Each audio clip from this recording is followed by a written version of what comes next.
Alright, so today I am going to be building this CompactFlash reader VME card. This was designed by Storey, part of the Comet project. And he's already tested it, so I'm fairly confident it should work. It's just a matter of soldering it up. I really like the square copper here. It's a nice look.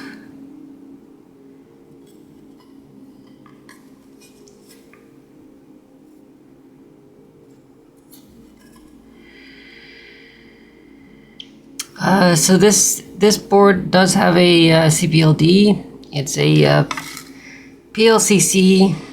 But when I was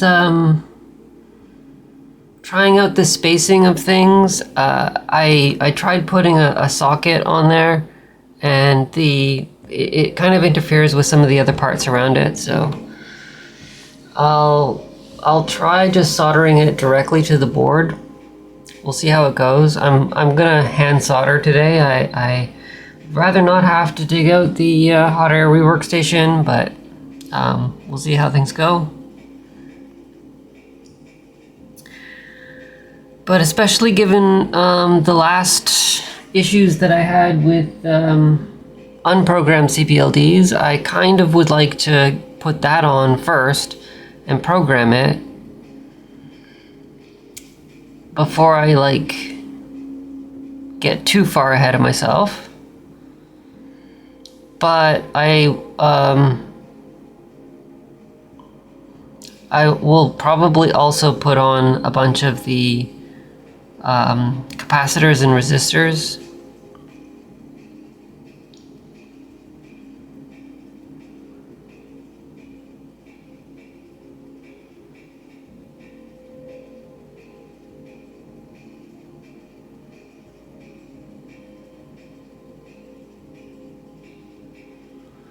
I did make a few minor modifications to this board. I changed the footprint for the CompactFlash card itself. I have a bunch of 3M CompactFlash card sockets in stock, so I'm using one of those. And what was the other things? I added a few extra the AM5, AM4, and AM3 pins from the VME bus. I routed to the CPLD, so at least I have the option of tying those in if I'd like. But I haven't really made any modifications to the CPLD logic. So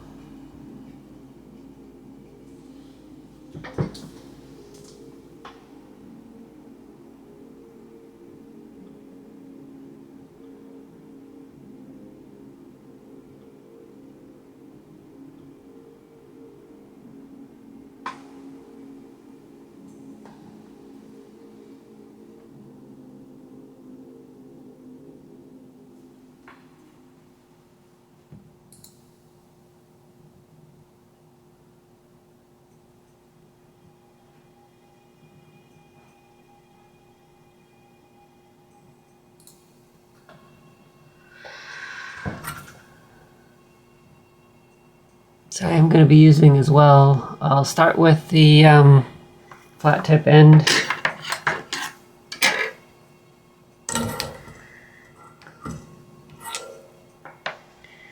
Except it's not really, the cord on my iron doesn't really move quite well, so I'd like to first, before I turn it on, just make sure that the tip is well positioned here. That should be good.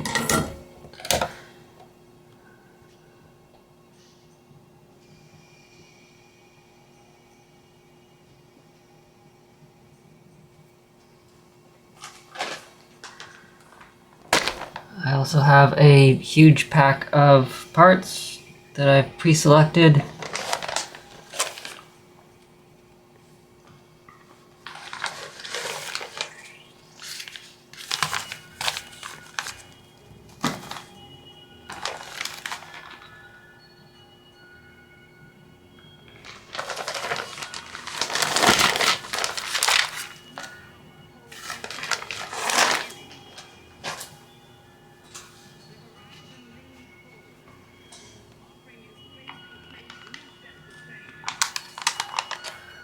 that's the CPLDs.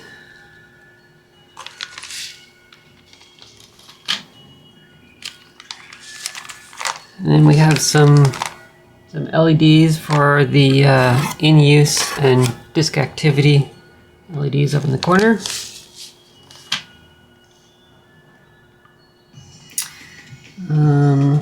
Do I have pin headers?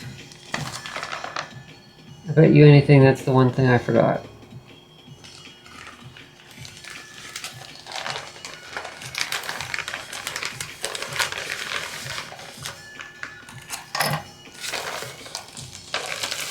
Oh, I got some white ones.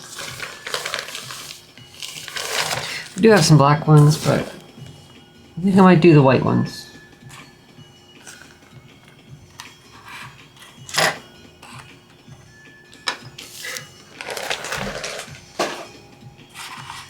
I suppose just to show, these are the sockets that I have, and placing it over here. U6 and C15 are a little blocked,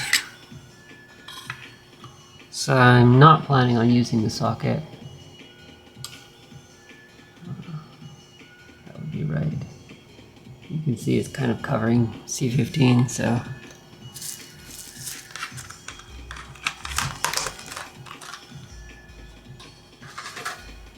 Set those aside. And we'll put the connector on last.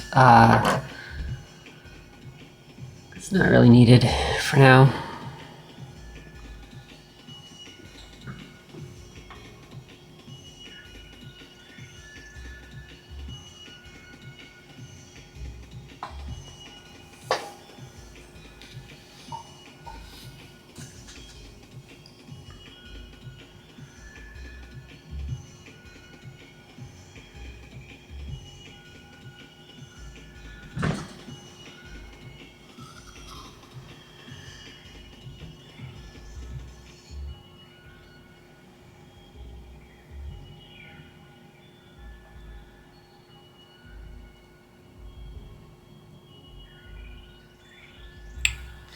There are also these big capacitors. I didn't get the proper ones, and I also didn't change the footprint. I just have some electrolytics that I'll try throwing on there.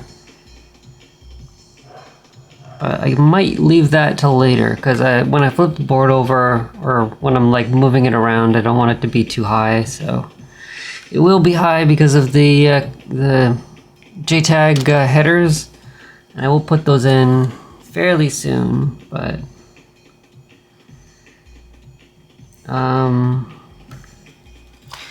we have the resistor networks, and we have a number of capacitors.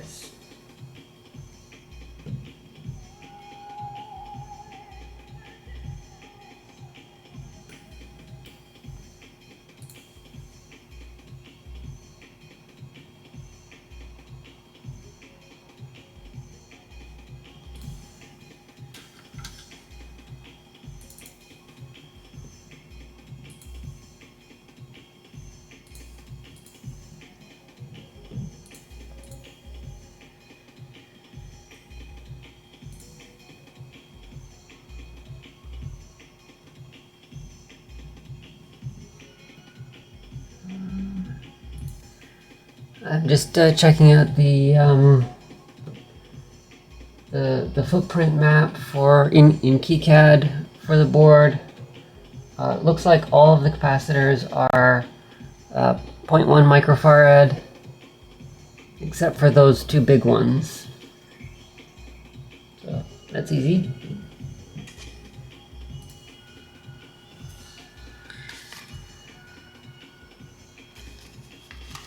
I think I mostly have resistors, and then I have these capacitors.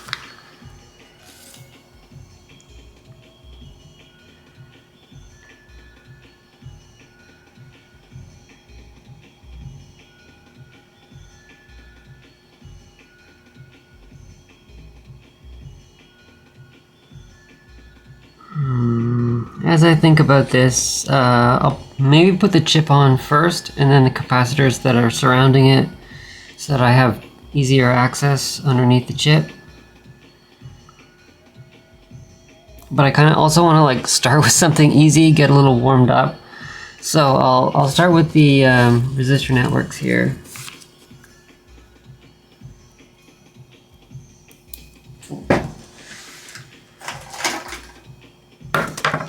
Need some tools.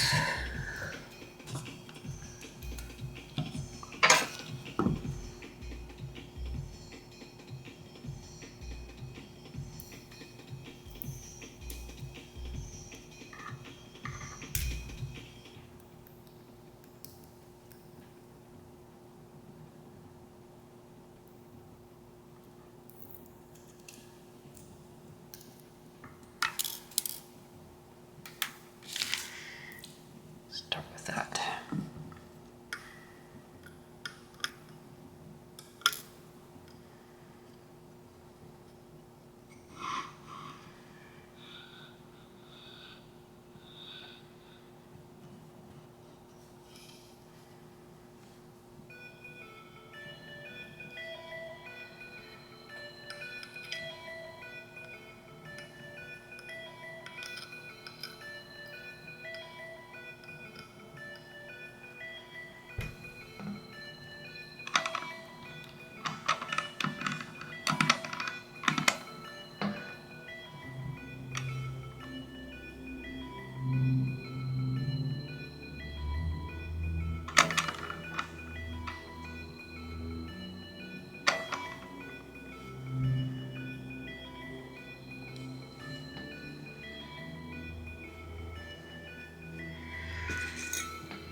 Start with a drop of flux.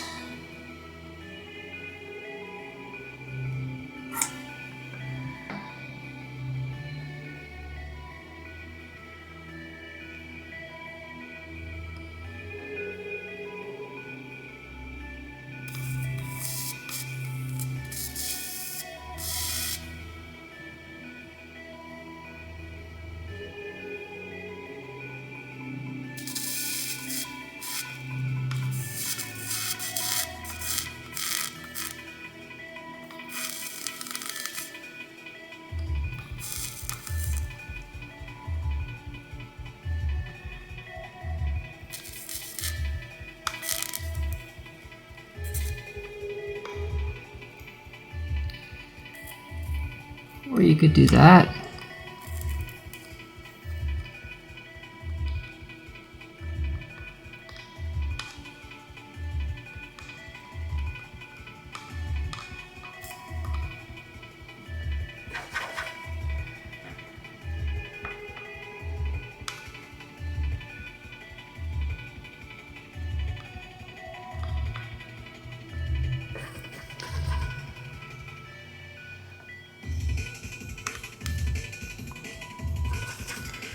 Too much solder.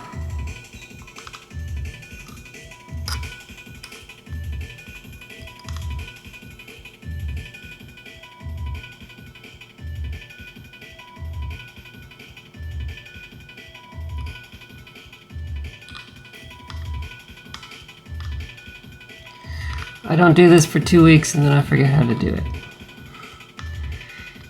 Always the case, right? That's why I want to start with something easy. Get myself used to it again.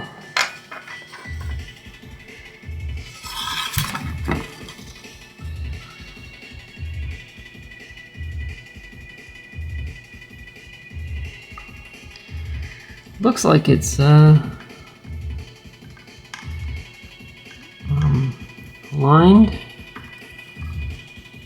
Or is it?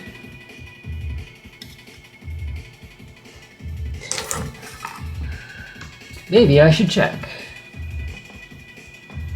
Oh, hey Tom.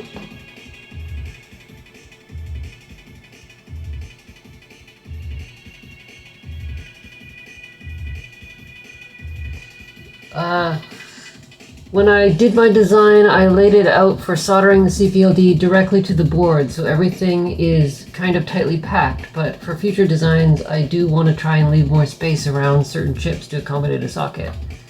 I would also highly recommend a stencil, solder paste, and hot plate for reflow.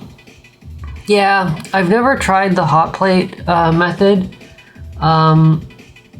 I do have like a hot air rework station that I use sometimes. I've never tried a stencil either.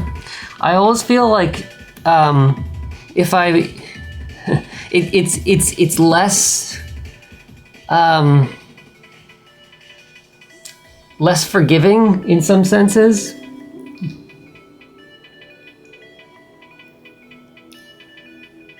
I always am worried that I'm gonna like place the parts and then knock something and knock them out of place, and then then I'll have a mess on my hands, or I'll do it and then I'll have to do a whole bunch of rework after to make it actually work.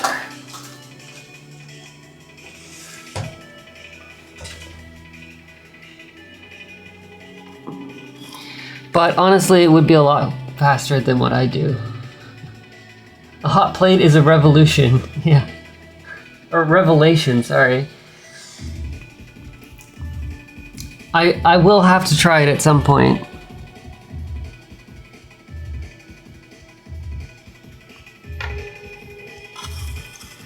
But today is not that day.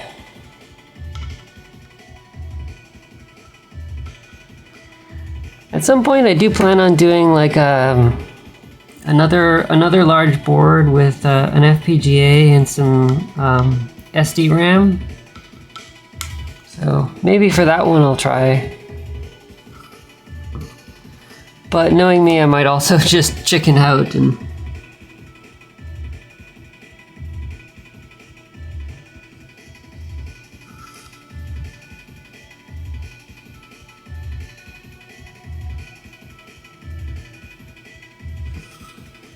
it does look okay.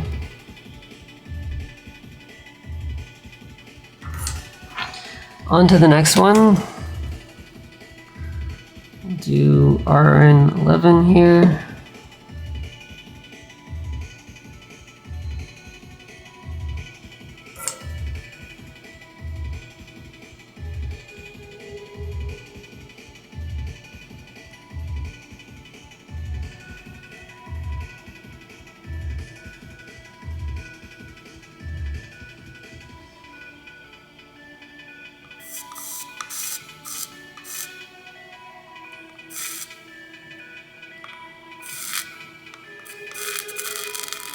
Oh, come on.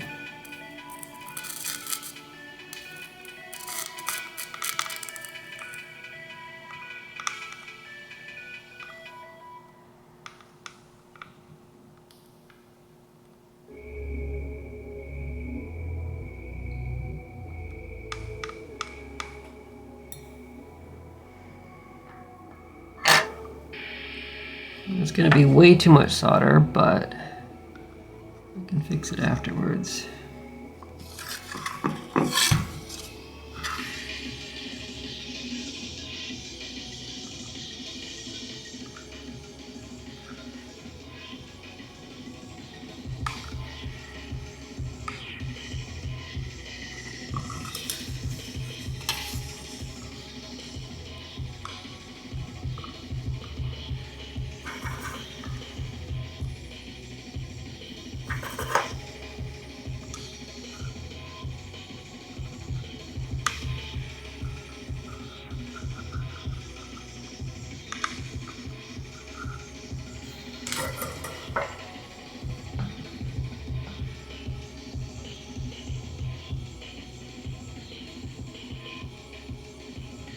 It's still way too much solder.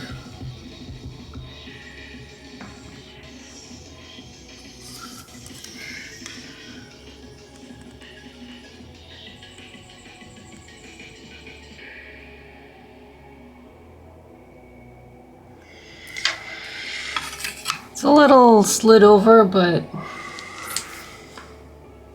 it should be all right.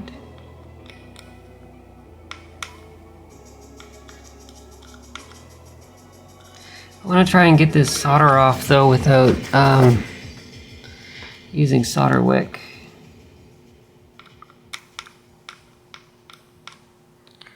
Just try and soak it up with the iron tip.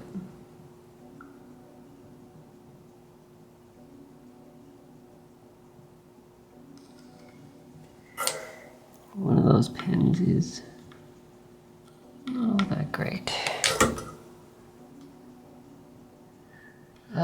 Tom says, I found hot air to be a bit dicey. It can work pretty well once you get the hang of it, but a hot plate is just a billion times better.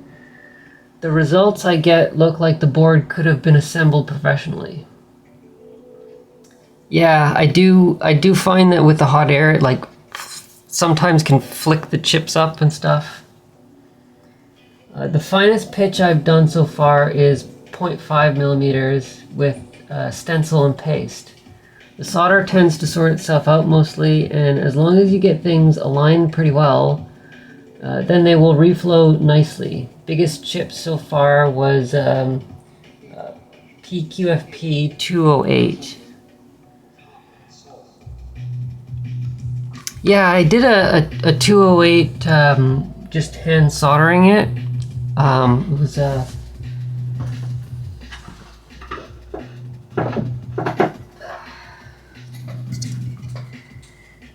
that was all hand soldered. This one was easy. The QFP was easy. It's these TSOP 48s that are a pain in the butt sometimes. I seem to have real bad luck with them, hand soldering them. But reflow, I'm sure, works better. I actually have, using the hot air reflow does do them better. So sometimes I'll just do it messy and then do hot air afterwards just to fix it up a little bit. But I definitely have to try the hot plate at some point. Unfortunately, I don't have like an old hot plate, so maybe I could do a frying pan or something, or buy one at some point. Do you use sand when you do a hot plate? Like a bed of sand on top of the hot plate, and in a pan or in a tray, and then the board on top of that. Supposedly, it gives a more even heat.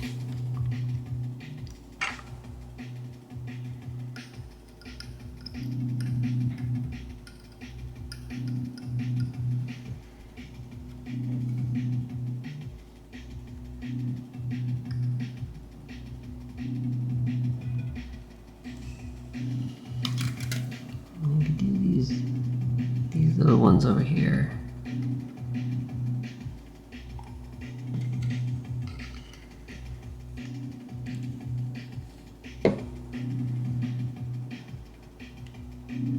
I just put my PCB straight on the hot plate.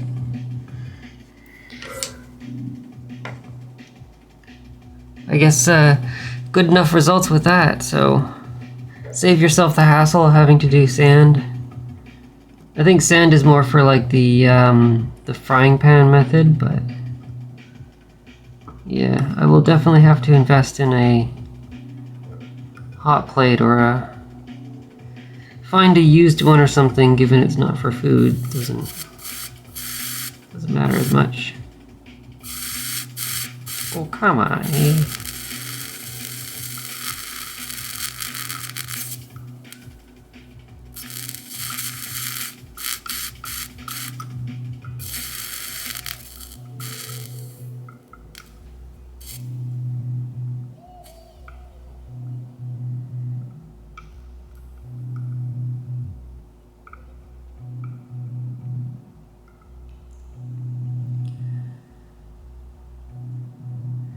The nice thing about these 4 resistor networks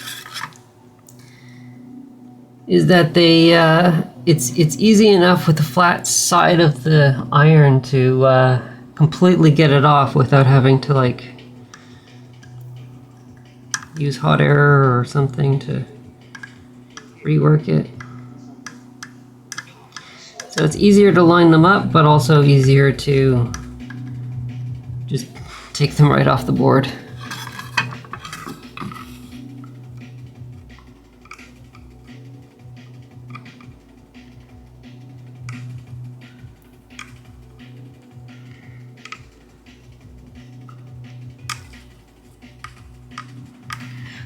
Way too much solder on that side.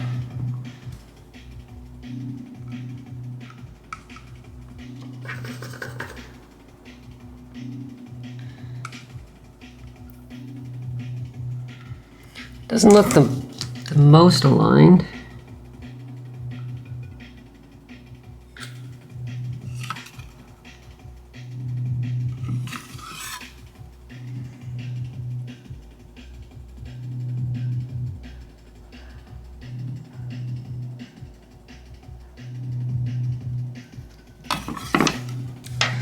Still too much solder on this side.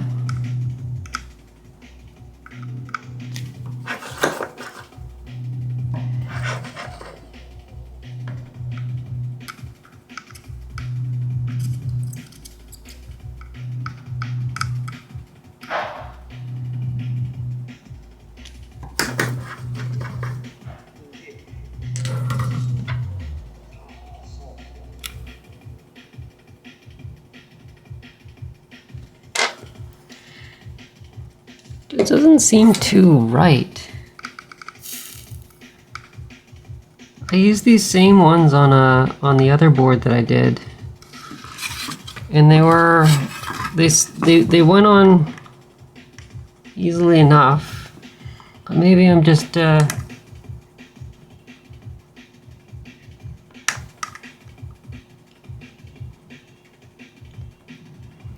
remembering.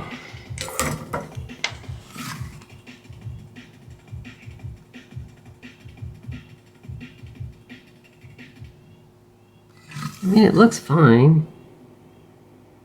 I don't know why I'm complaining.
Maybe I should be less of a perfectionist here. Go faster. Get her done.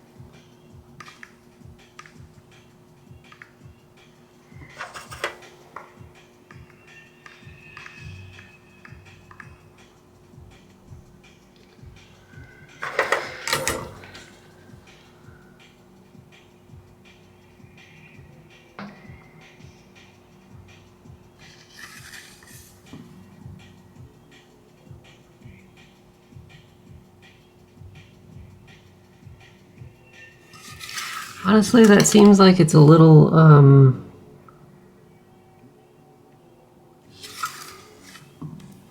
might be moved a little too far over that way. So it's not getting good contact on the one side, but I'll go with it. I'll test it later. Also, stop being a perfectionist. I'm fiddling with them too much. All right. Do I want to do the other ones? I do this one for sure because I need it. It's the JTAG one.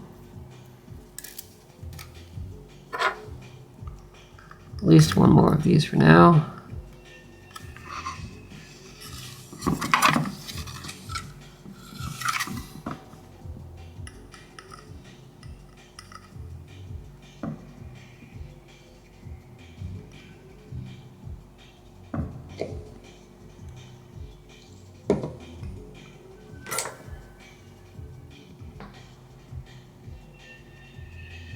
Tom says, for hand soldering, I really think these resistor array footprints need longer pads. I've tried hand soldering in the past and had similar difficulties. I definitely did this PCB with reflow in mind. Yeah. What did I do? So I put these on the other board that I had.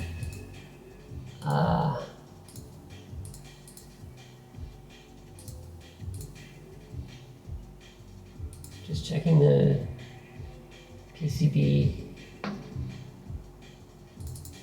I think it's the same footprint. Yeah. Sometimes KiCad has hand soldering footprints that have longer pads, and I use those for the logic gates especially, and it's really convenient. But I don't think I used I don't think there is an easy long pad one without making your own for these resistor networks.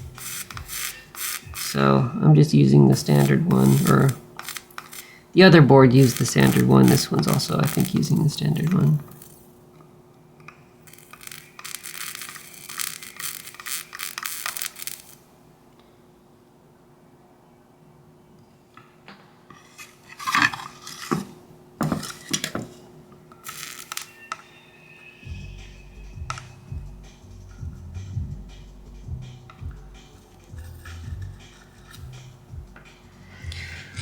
That one was easier.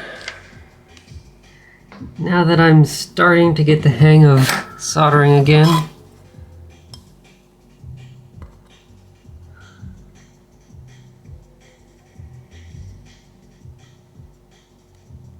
Nope. One pin completely unsoldered.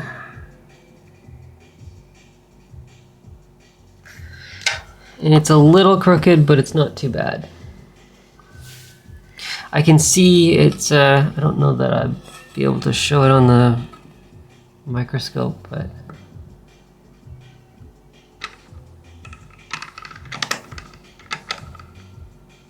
it's kind of hard to see.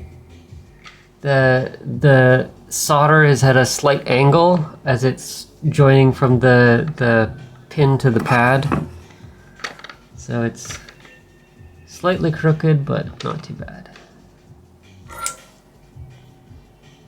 But this third pin here was not soldered at all.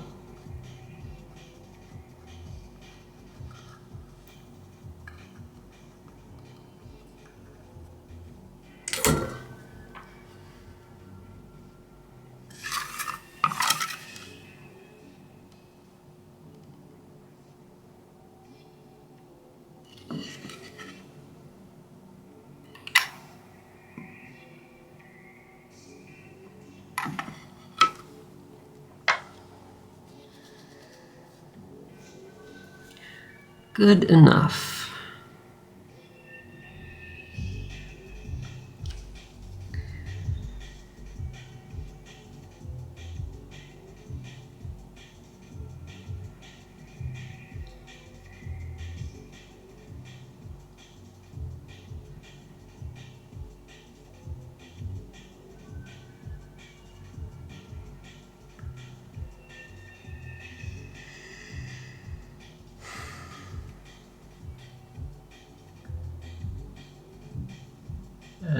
Tom says, after these are done, everything else should be a breeze. Hopefully. We'll see. I am actually thinking I might just go for the CPLD now. I don't want to put the resistor networks here on until I get that one on. And I don't want to put the JTAG on yet because it's going to be harder to slide the board around with pins on the bottom catching on the wood.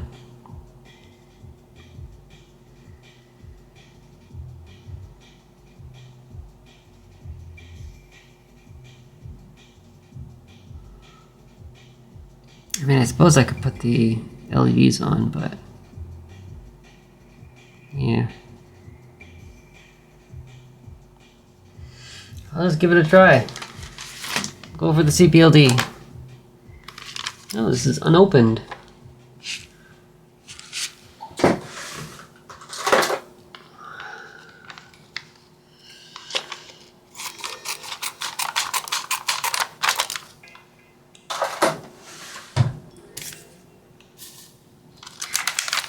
Technically, 4 chances to fail.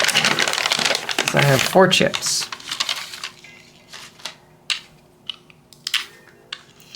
I sure hope these are the right ones.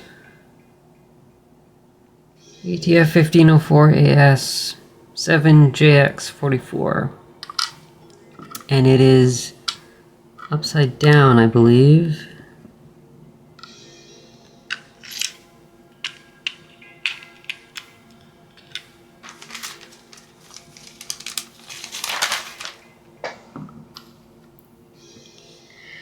I'm a little nervous about this because I've never hand soldered a PLCC chip before.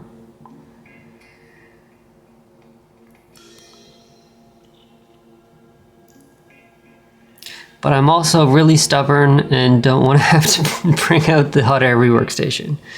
So, I guess we'll just give this a try.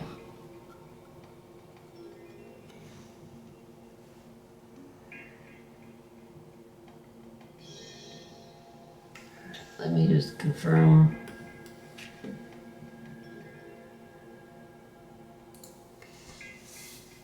Oh, this is the wrong board.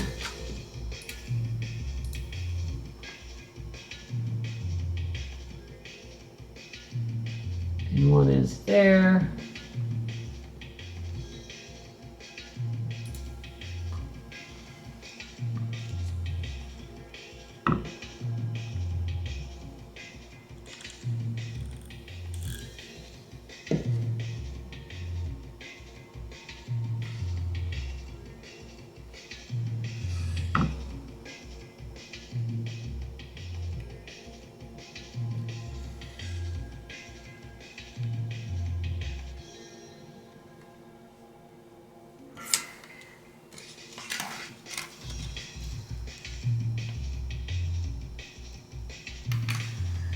Try going for a lot of solder on this one.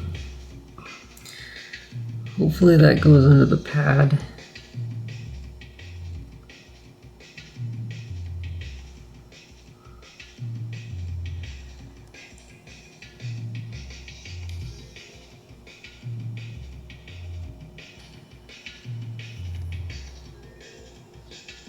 Trying to visually line it up first.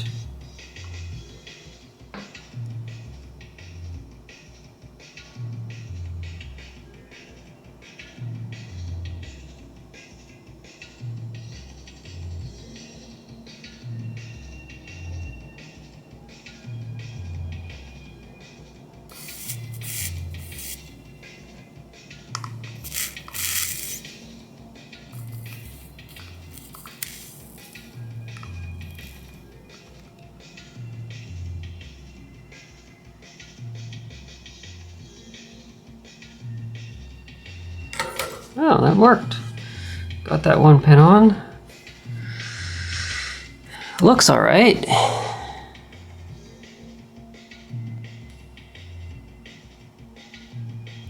Is a lot of solder, but it does look like it's nicely gone under the chip there. I should maybe push it down a bit.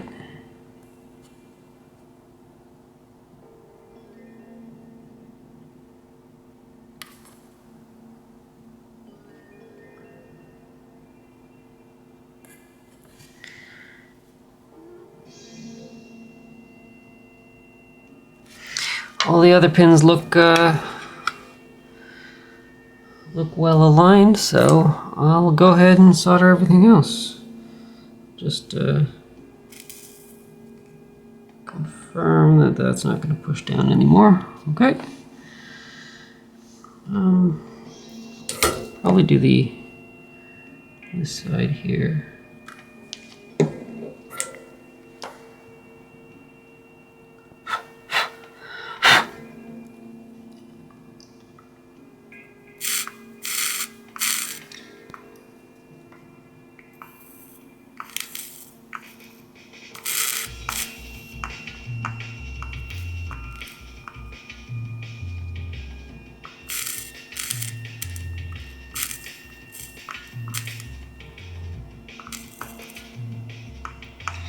It definitely helps having this flat tip soldering iron tip,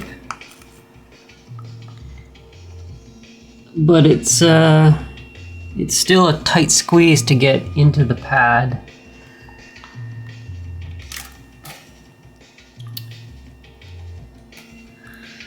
And I don't want to put too much solder on, but I also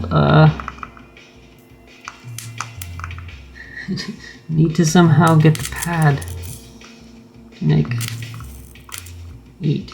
Yeah, I think putting it upside down, so like that, is working better. It can get in there enough that it can heat the pad up on the PCB, and then obviously it heats up the pins themselves.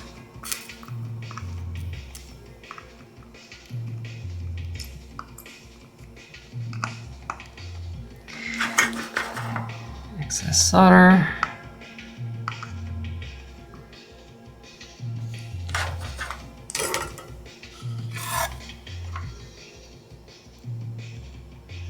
Still have a bridge there, but I'll fix that in a sec.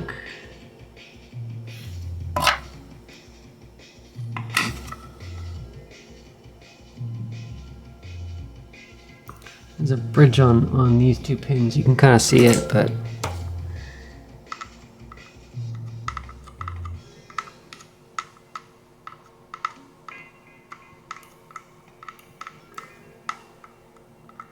it actually went quite well.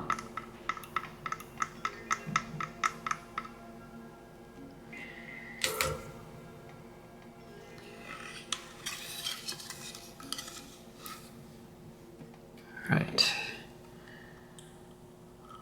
Try the other side here.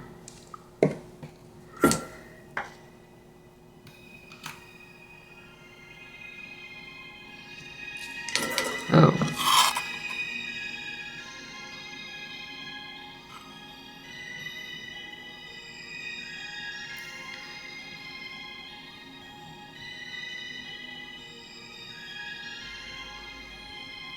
For some reason, one side of the chip has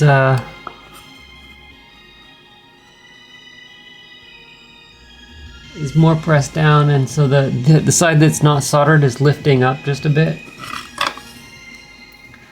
Maybe that's heat, but I'll need to press it down and hopefully get in there.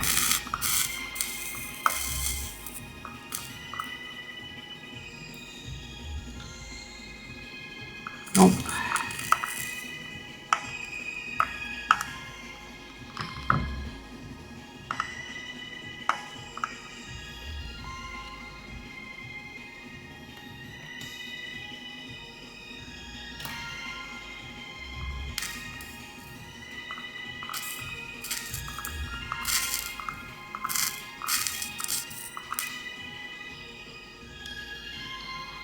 Whew. It's a little toasty.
That all looks good. Just touch up that one a little bit more. All right. Now this side.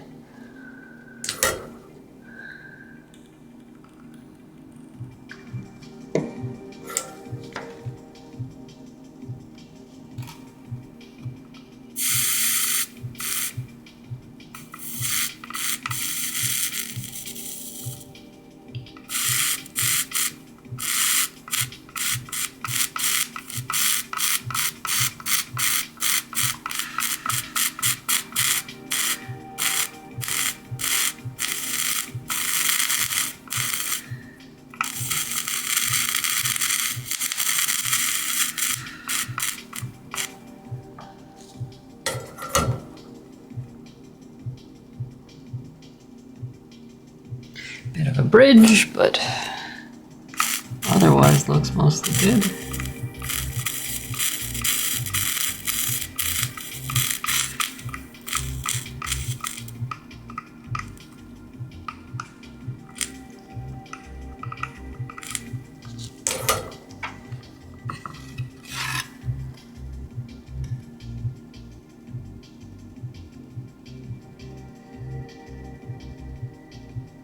Oh, one pin is not soldered.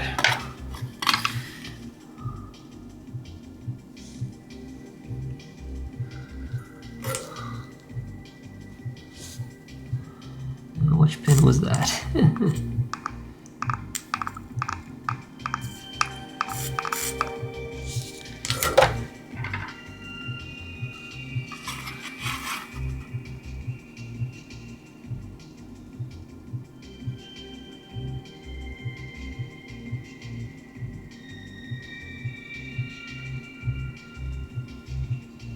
Looks good.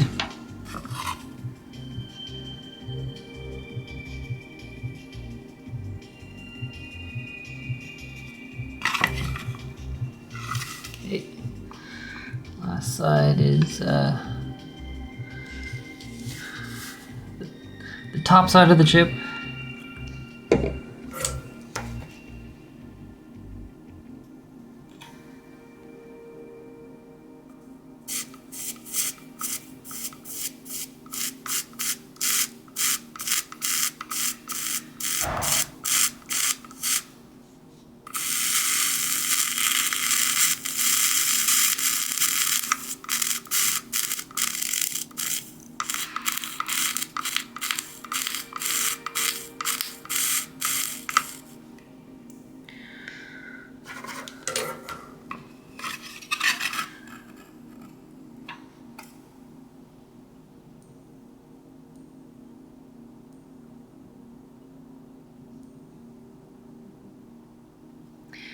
And it doesn't look as good. The chip is a little the pads on this side aren't really as exposed as the other ones, so I think it's a little harder for them to get heat and get enough solder.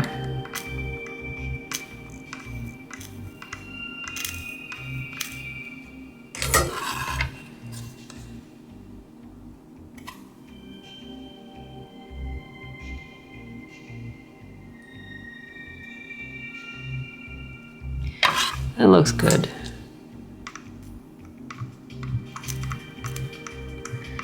Make those a little more round. All right. So there's the CPLD. I probably need a bunch of capacitors around it.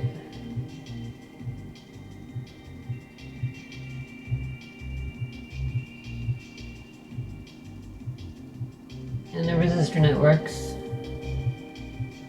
So I'll put those capacitors on and these two resistor networks. I have the resistor networks out right now, so I'll put those on first.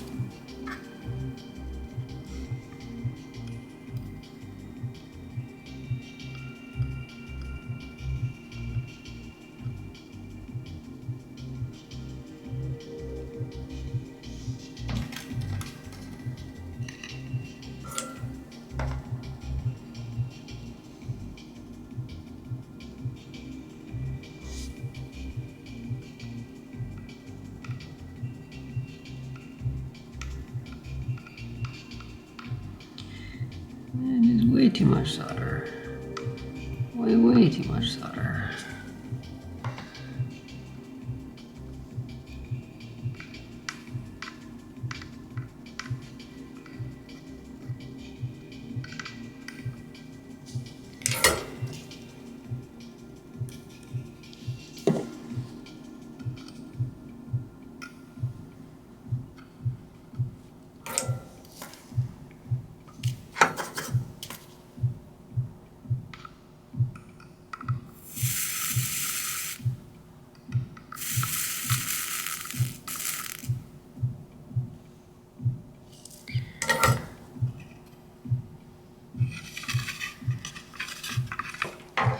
Suppose I should check first.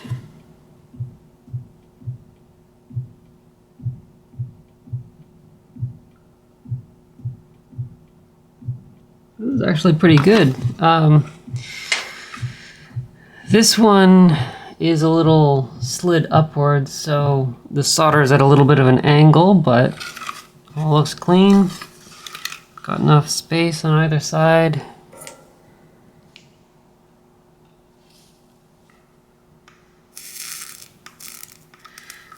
Now I'm starting to get the hang of it again.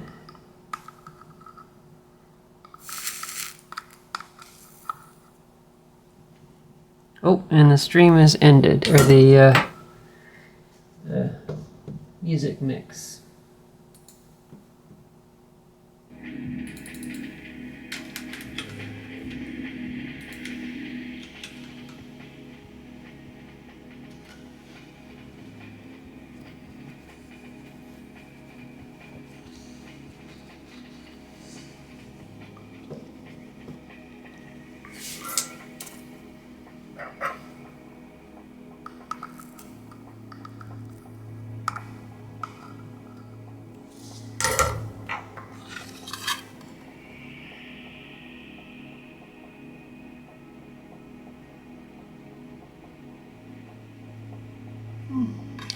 Good enough. Those went on much easier. That's how I expected them to go on.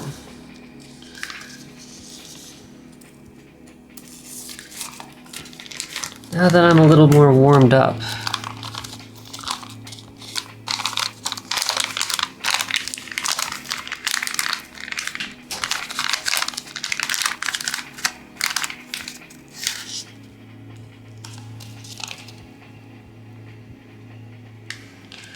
All right, 1, 2, 3, 4 capacitors.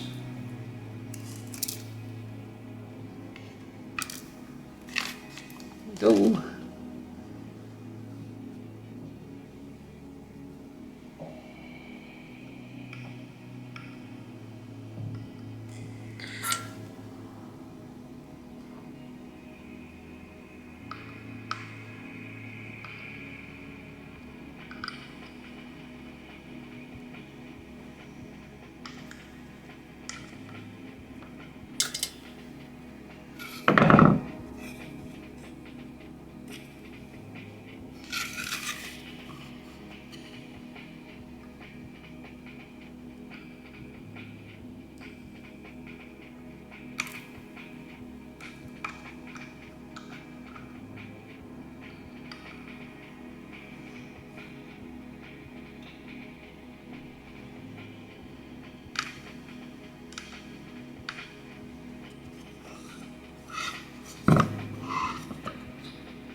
Oh, come on.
What is the last capacitor?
All right.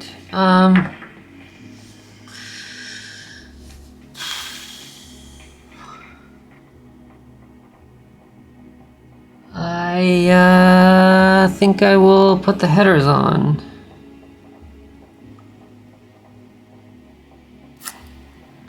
I'd like to see if I can get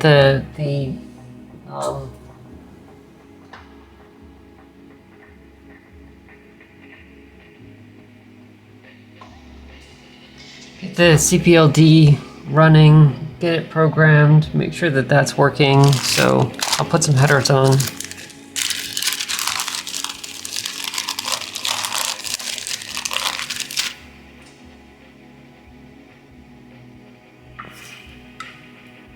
Should be enough.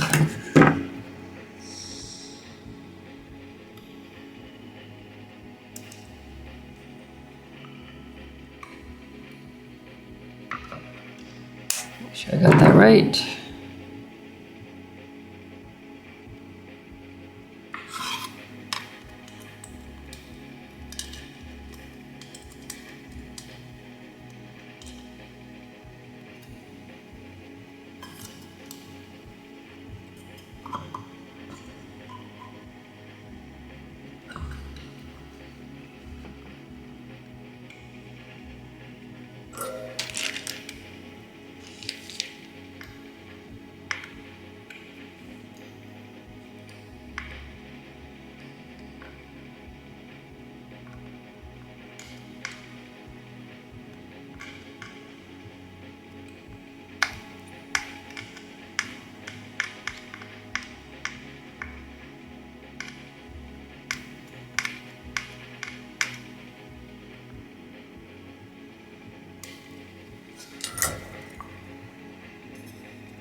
Looks about aligned.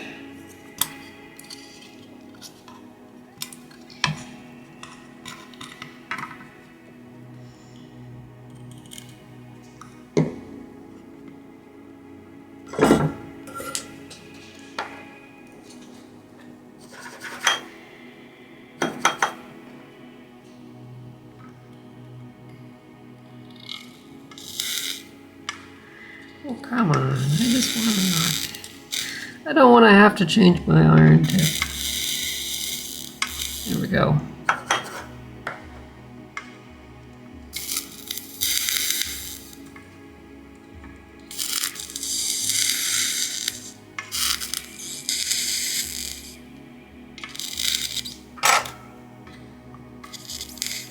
Solder that one properly.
Fun fact, the notch that is cut out under the CF card is only thought about adding after I had ordered my first boards. I'm hoping it makes gripping the CF card for removal a lot easier. Yeah, it was a really nice touch. I hope it is easier. I'll give it a try once I get the socket in.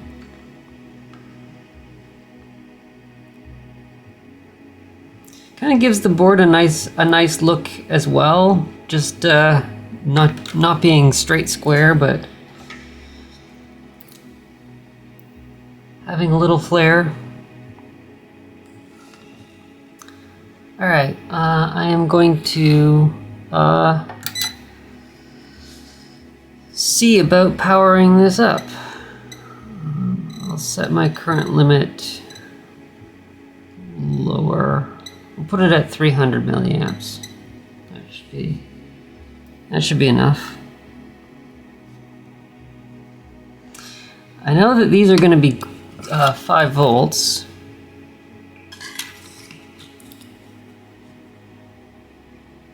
But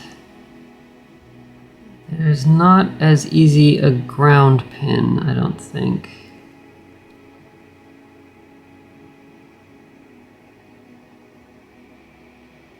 Well, I mean, I could possibly even just go straight onto the capacitor pads, right? Those should be positive and ground. 5 volts and ground. 5 volts is blue.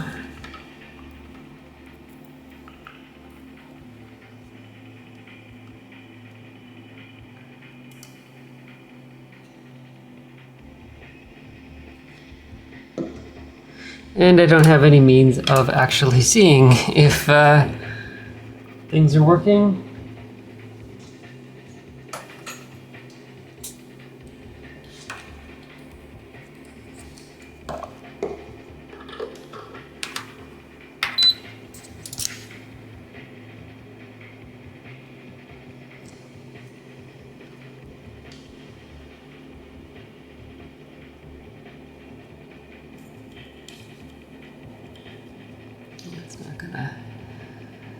Grip too well. Which pin is ground on the...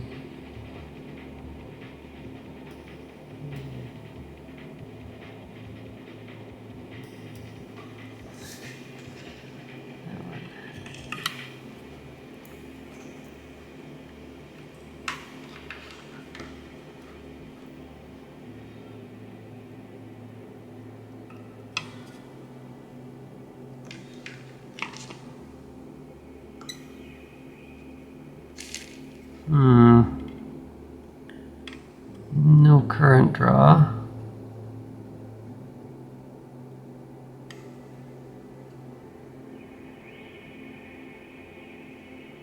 Seeing some things.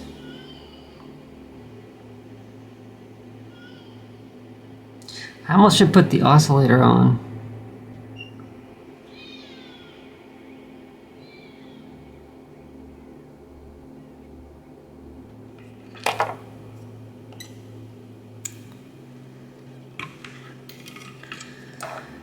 I'm just gonna give it a try though and see. So,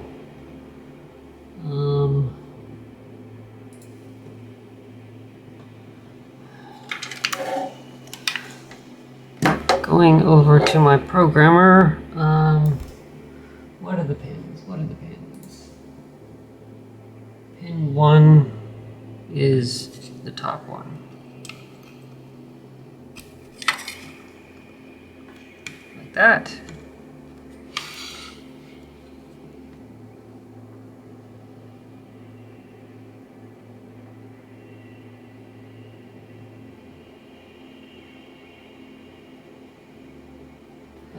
The JTAG header has grounded VCC on it. Are you actually hooking up VCC to the CPLD, or sorry, to the like the board VCC?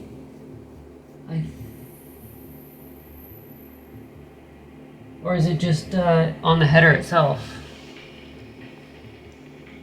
I never know with those power pins, so I always like put a pad, like a jumper that I can I can cut or just not solder in. So because I'm never sure if like the probe is going to be providing power or it expects to see power or if it's just a convenience or what have you.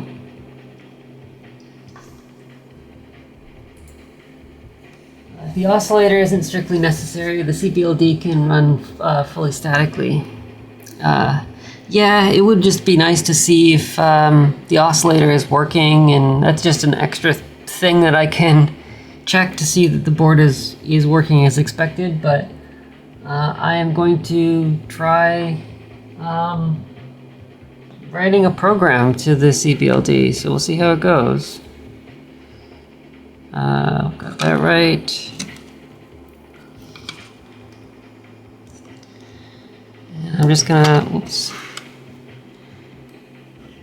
gonna try holding power on here, and hopefully it doesn't slip.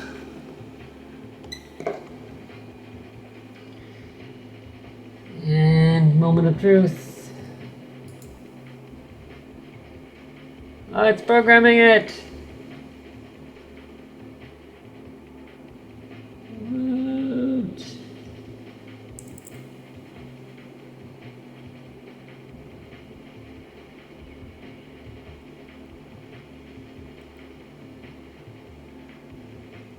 There we go. Now we're getting 70, 80 milliamps, 90 milliamps.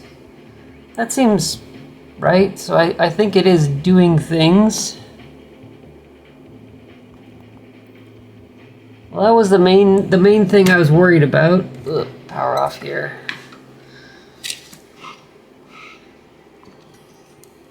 So now that I've got that programmed and working, and it's responding,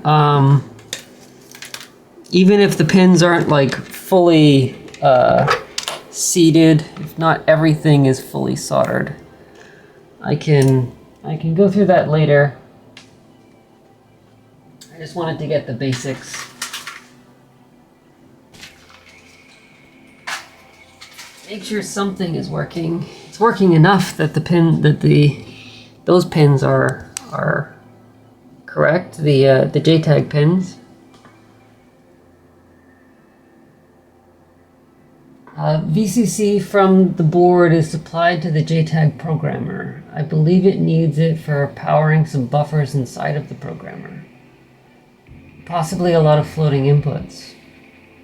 Oh, that's interesting, because I actually on the other board that I have up here. That's the other one that I made.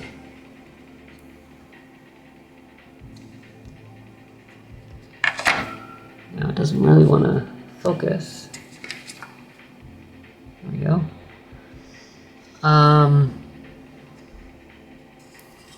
Down here, I have a little jumper for VCC that's not actually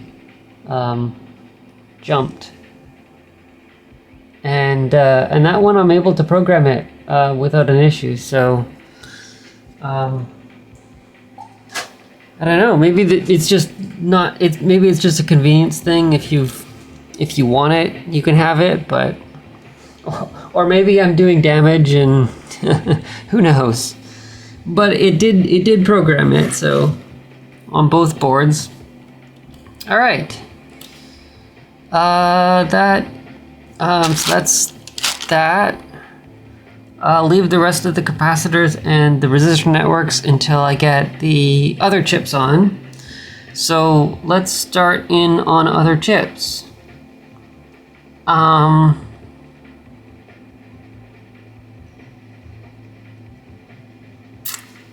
These ones at the top are maybe going to be a little tricky. So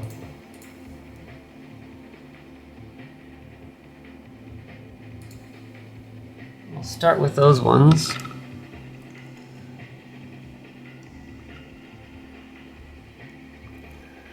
My little guide wire. I have a little piece of wire that I've I try and get it in the right position It's just to remind me where the focus point is, so I actually have things on camera instead of like soldering it while it's completely off camera and nobody can see it.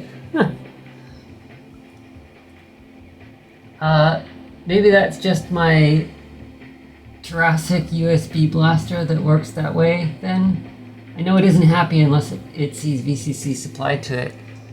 Yeah, I'm using the official microchip programmer. I wouldn't be surprised if that's a little more resilient.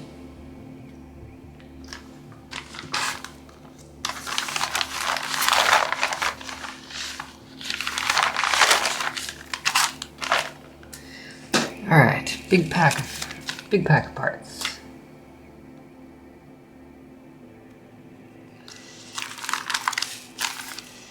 I went through and I wrote the names on all of these parts to make it easier for myself. 16 and 17. Okay.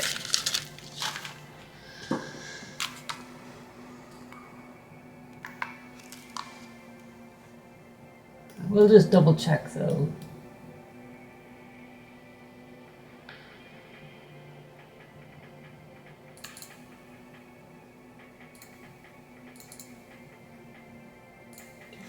So U16 and U17 are 254 or 245. Getting things backwards. These should be octal transceivers, bidirectional octal transceivers.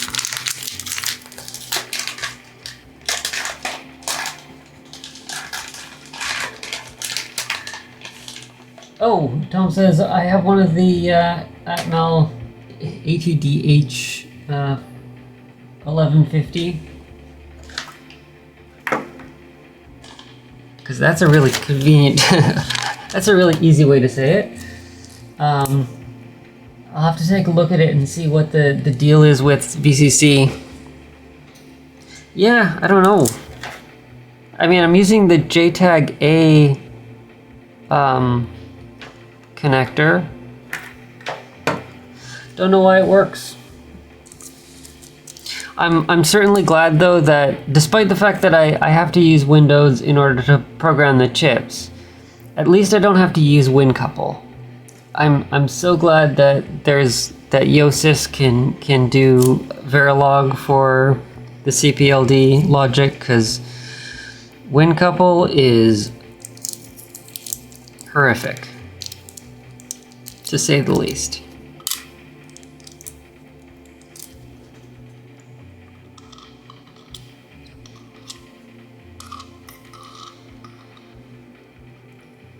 These are nice big chips, so I'm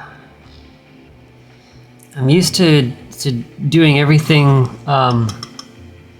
in that form factor, that pitch. I think these are 0.5. I think the other 74 series logic chips.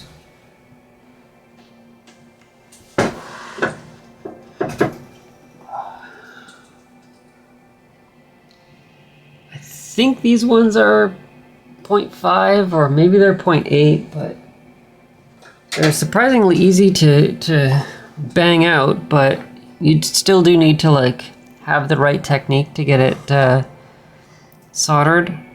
I'm expecting these ones, which are bigger, will be a lot more straightforward to solder. But we'll see. Oh.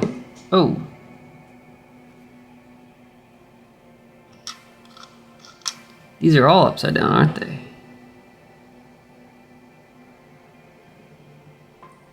Looks like every one of them is upside down. At least it's consistent.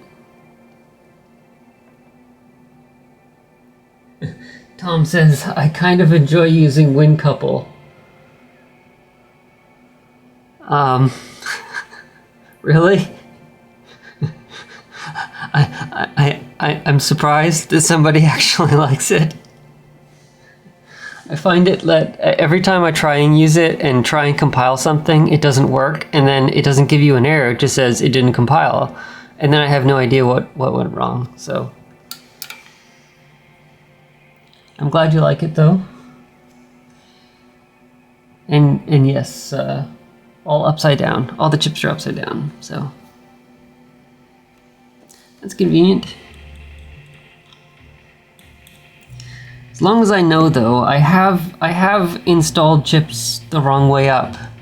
What was it? A flash chip. I had a flash chip that I didn't realize I had flipped the footprint to make it easier to root everything. And everything else was face up, except that one chip was upside down, and I didn't have a footprint to tell me, like the footprint didn't really clearly show it, so I assumed everything was right way up. And when I powered it up, it like burnt my fingers. It was so hot.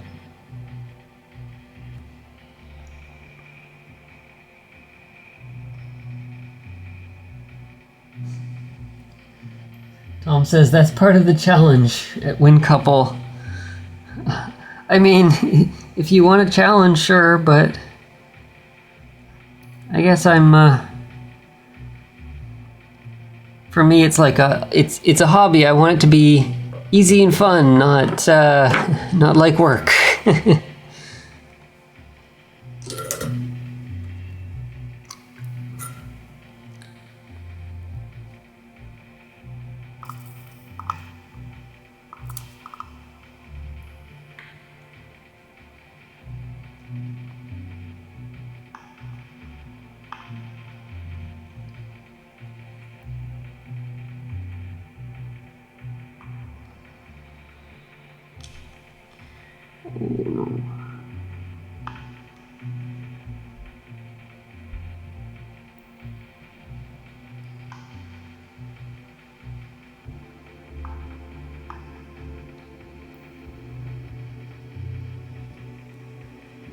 I think that's about aligned.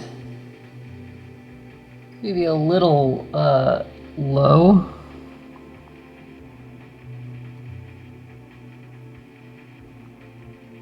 I may be being a little too perfectionist, but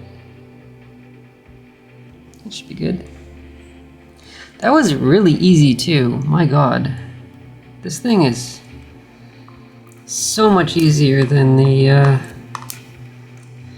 On the one hand, with those really small pin pitch ones, I find that the pins line up really easily vertically, and then you can like slide it horizontally, but they're kind of locked into the pin pads. Whereas these ones, there's enough solder on them. The pads are big enough that they're kind of bulging a bit with the leveling, so they don't sit quite as well, but they're just so easy to get the pins. Tom says the reason this board is revision B is because I messed up the inputs and outputs of U14, which is that one, and got them around the wrong way, so I was unable to read from the control status register.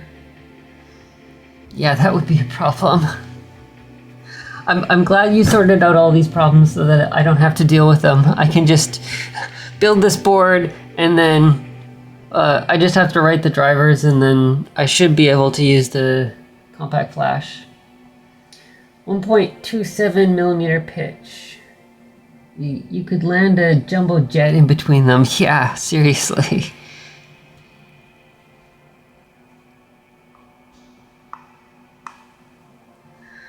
Now I'm gonna like put way too much solder on instead, which need to not do that.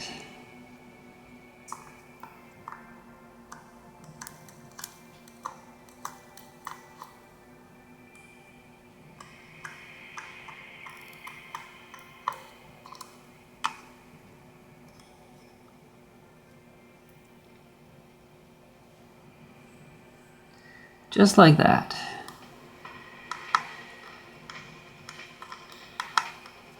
Almost looks like it doesn't have enough solder.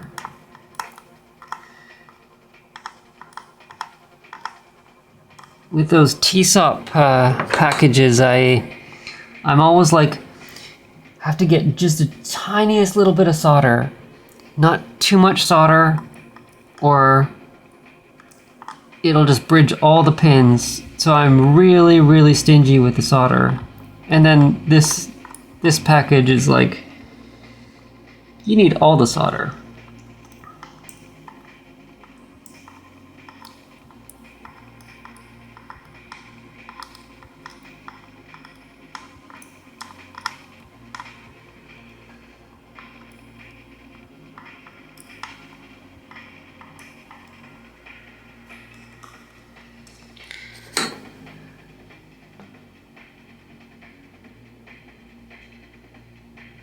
Welcome, seductive greenhouse.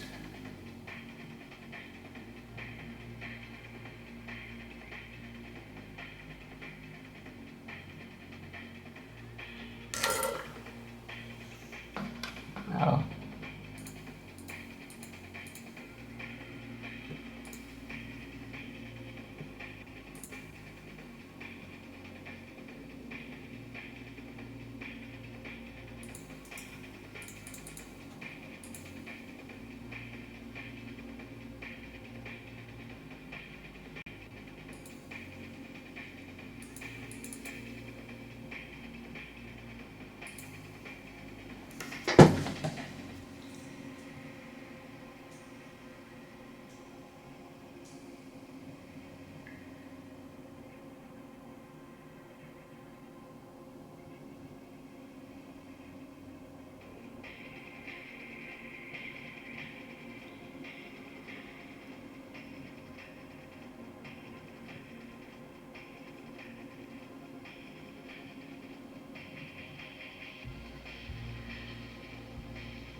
All right, while I've got this one out, I'll do the lower one.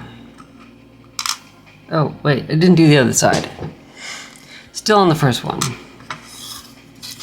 Losing track of where I was.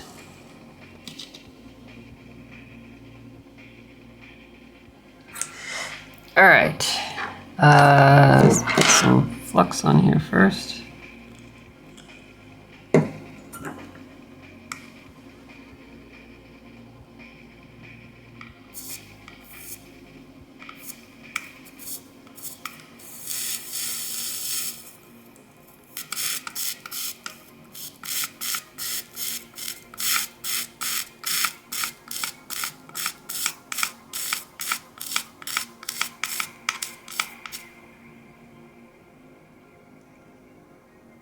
Man, that is too easy.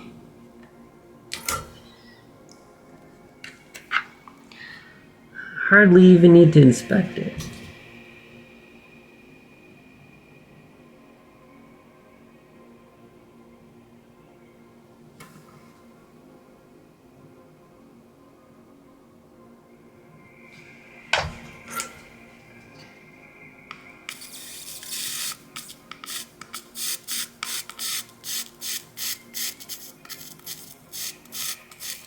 It all looks fine. I'm just being overly fussy with it, as I always am.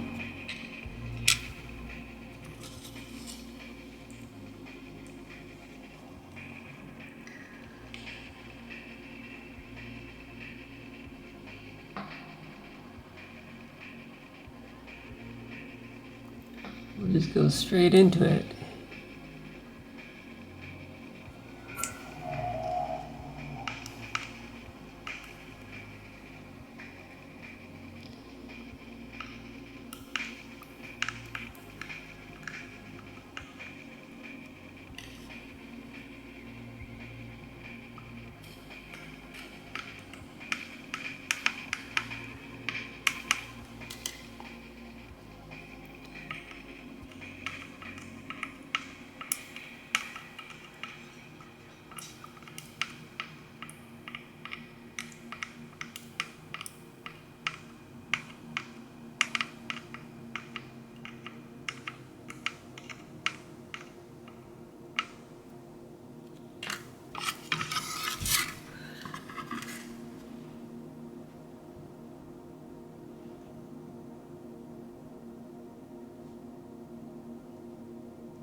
Welcome, AK Zip Tier Bar.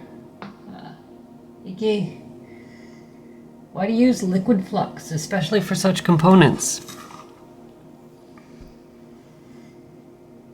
I have tacky flux, but I find it really sticky, and it gets sticky. It gets all over my fingers. I find it very annoying to use. The liquid flux I like because it disappears quite quickly. It's not sticky. It's just nicer to work with, I find.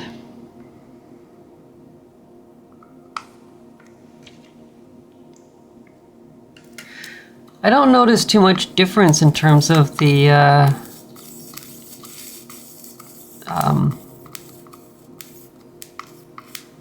like the ease of putting it, the ease of using it, or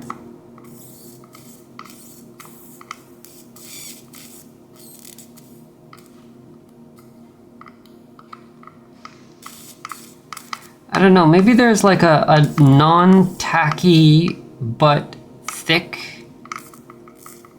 sort of flux that I could use.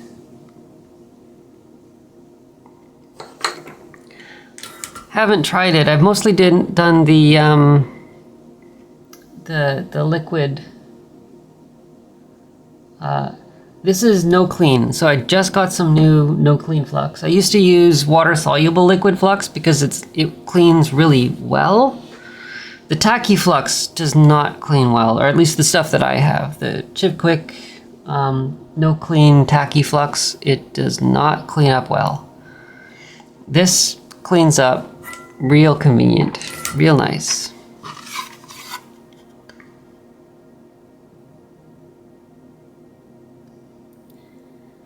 But where the water soluble liquid stuff tends to corrode the pins quite a bit if you don't clean it off. So the no clean, I guess technically should be fine to not clean it.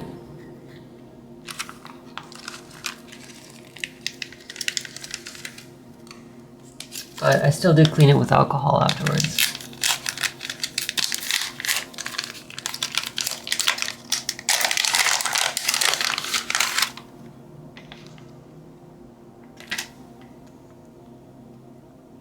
This is a U13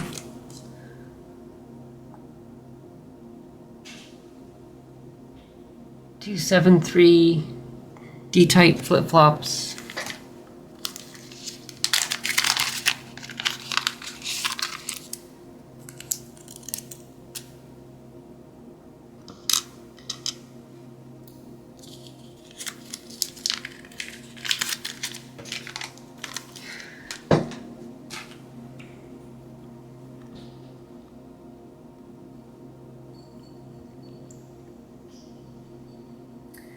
AK says, well, especially for reworking the joints and for components that like to be a bit bigger compared to some SMD resistors, I would totally use gel-like flux, but everyone who they like, of course, how they like, of course. Yeah, I wonder if there's like I'm sure DigiKey has a non-sticky gel flux, right? The sticky stuff is, I mean, if you're doing certain things, it can be,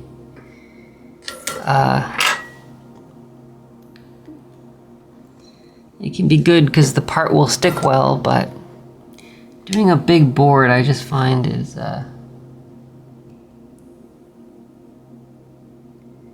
gets sticky everywhere, and then I'm like touching my mouse as I'm doing things on my computer, and then my mouse is all sticky afterwards, and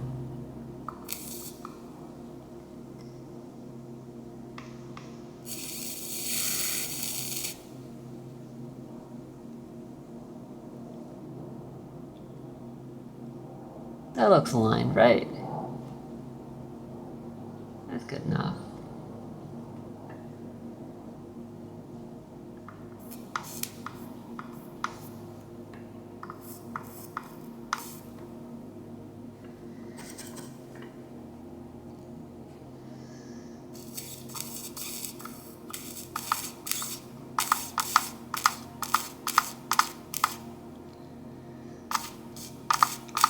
actually find I need to like get used to putting more solder on. I'm just expecting like, oh, I have to be really gentle with the solder. No, just pile it on. We're on this one here.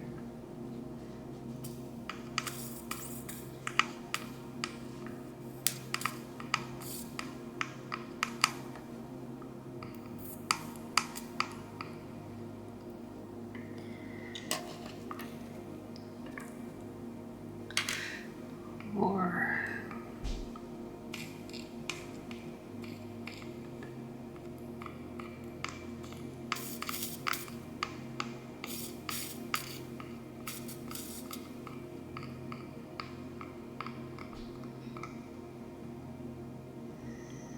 I guess I didn't put flux on that side.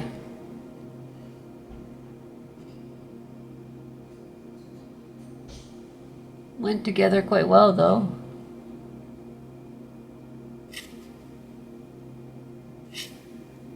They all look pretty good.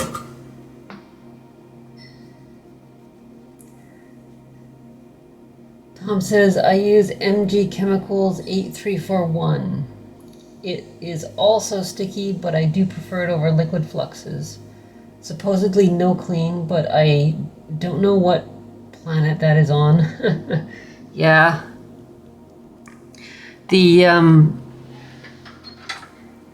That board I assembled with the same no clean liquid flux. And then tested it right away afterwards, and it was not working, and it was behaving really weird, and then I cleaned it off, washed it off, came back the next day or 2 days later or something, and it worked fine and didn't have an issue. So must have been the flux was interfering with the pins.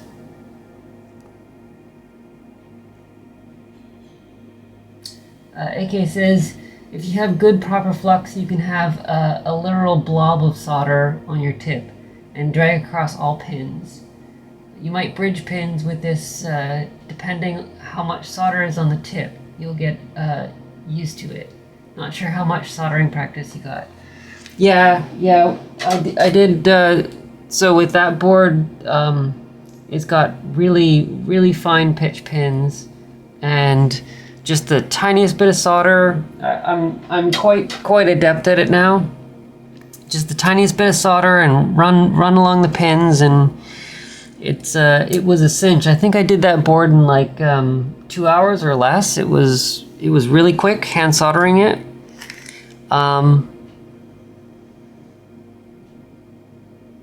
But that was with the liquid flux. It flows quite well with the liquid flux too. So, but I should try a gel. I should try and get like a non-tacky, not specifically tacky gel, but.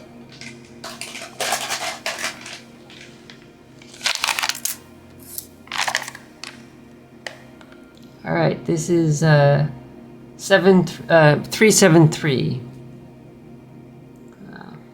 8-bit transparent latch.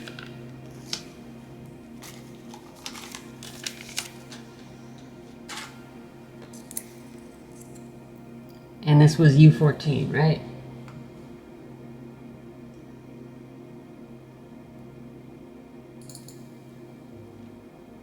Yep, U14. So that's that guy.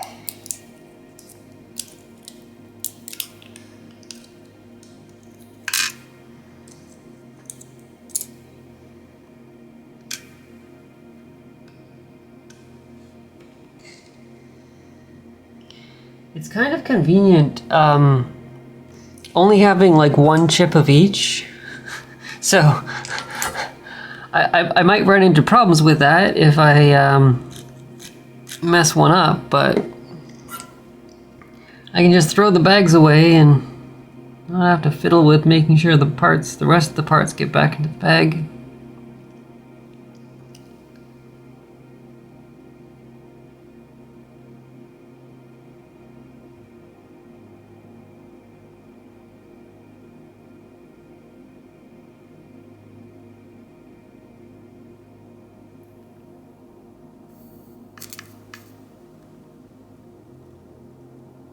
Jeez, it's so easy.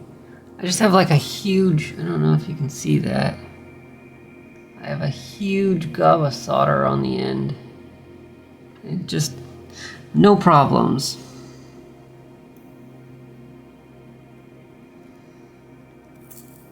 Maybe slide it over a little bit.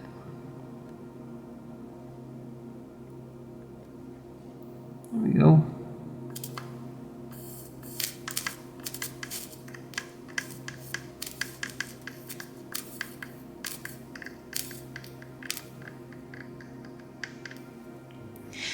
And I'm out of solder.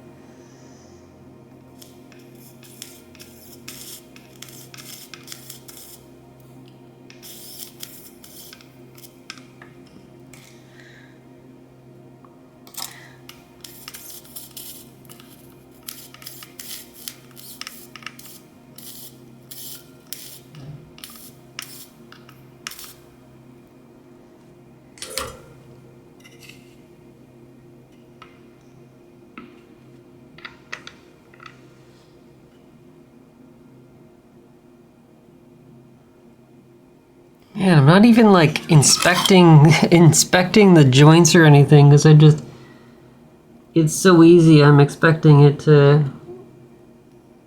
all be fine.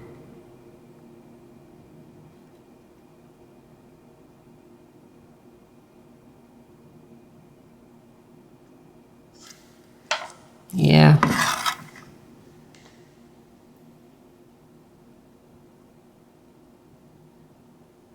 AK says, yep, joints look better with more solder on the tip as well. Yeah, for these really wide pitch packages, they're just so easy to do. Like I say, I'm used to the T-SOPs like this one.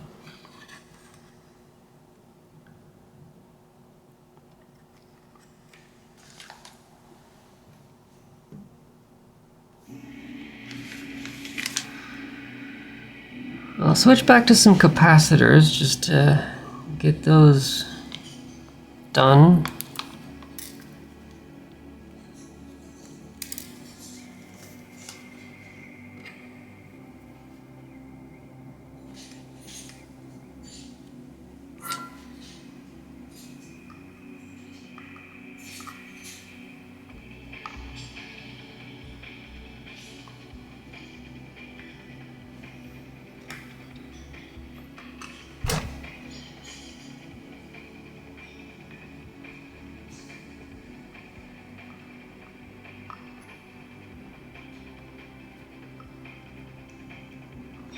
I guess I should put some flux on here.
a little crooked, but I'm being too perfectionist.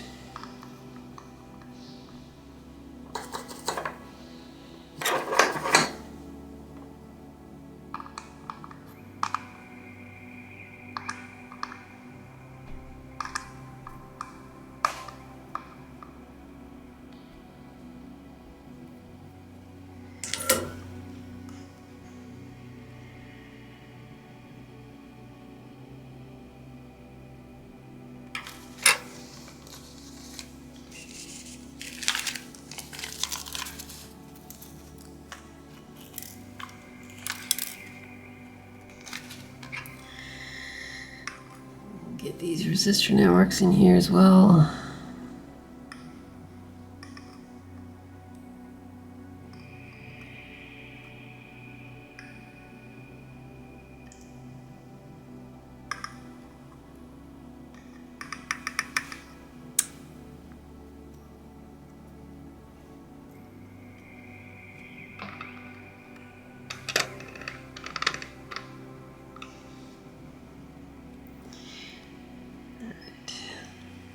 A little bit of flux. Get the bubbles away.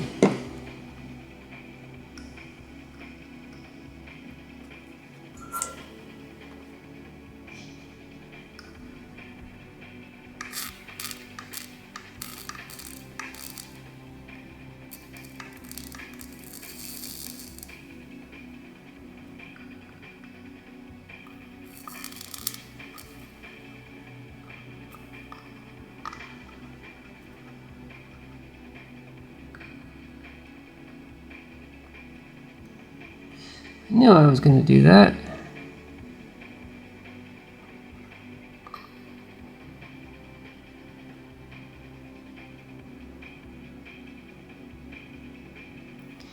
It looks alright-ish, but it's a little crooked. And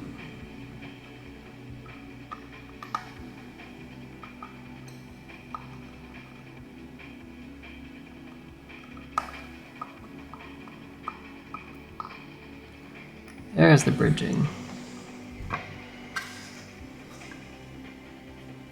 Well, instead of turning it around, maybe I'll just do all of them on one side and go back.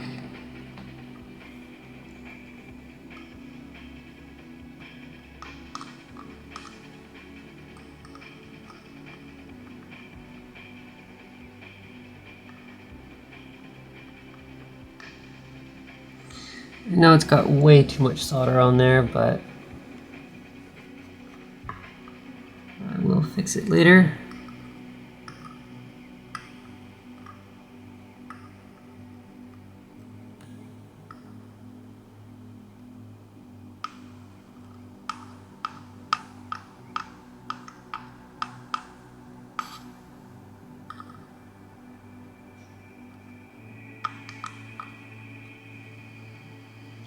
And the flux is already dried.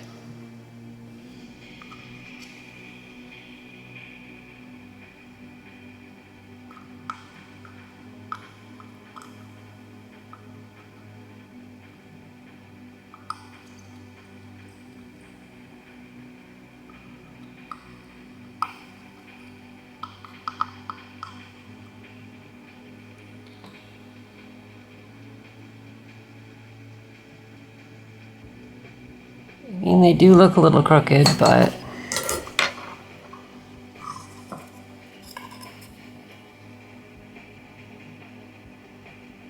actually they're not too bad. Bridges and stuff, but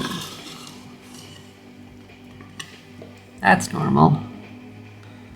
I'll fix it once I get the other side on, so it's a little less likely to slide around.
Those all look good. And they went on pretty quick too.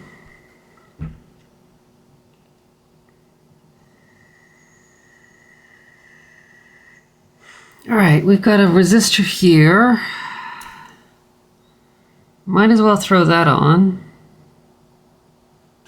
Oh, it mixes up.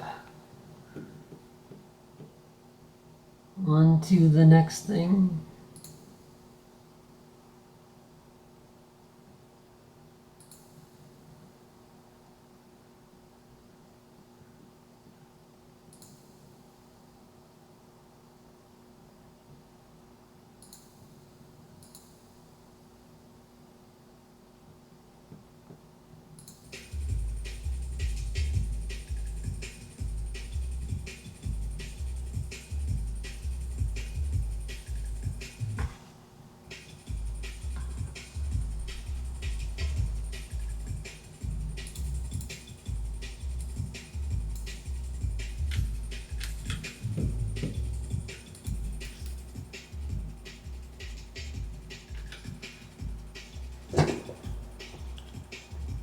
All right, R3. What is R3? A 1K.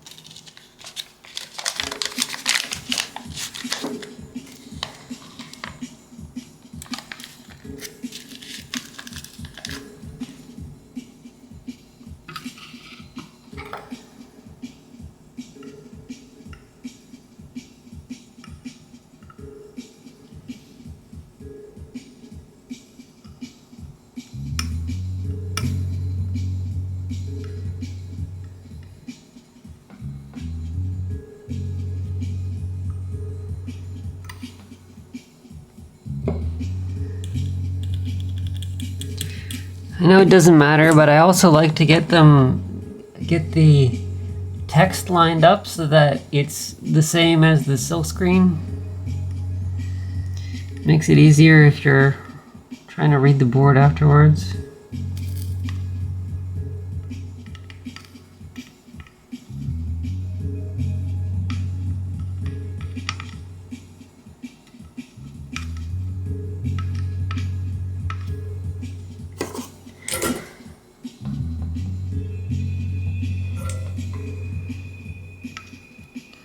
I mean, it's a little crooked, but it's also kind of too late to fix it, so.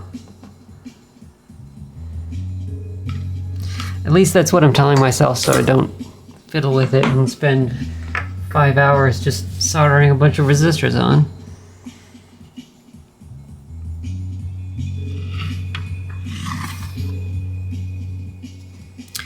Wow, that's that's some excess solder there. Let's get rid of that. It's a little better.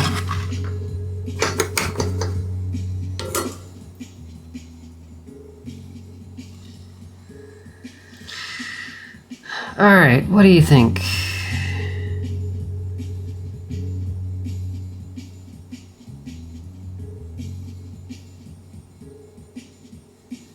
U4 is kind of on its own. What was the... I have to look at my...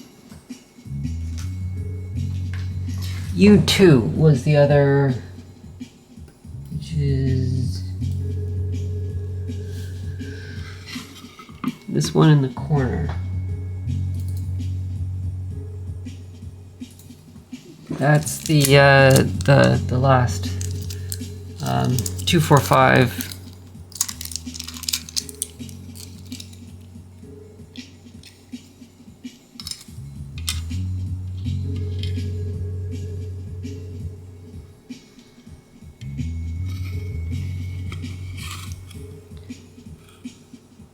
So I'll do that one.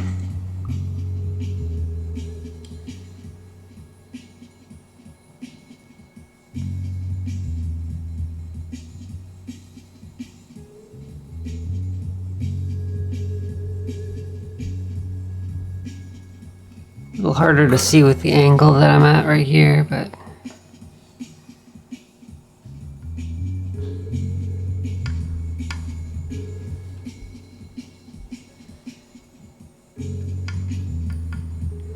and try and save my fingers by going in the middle one instead of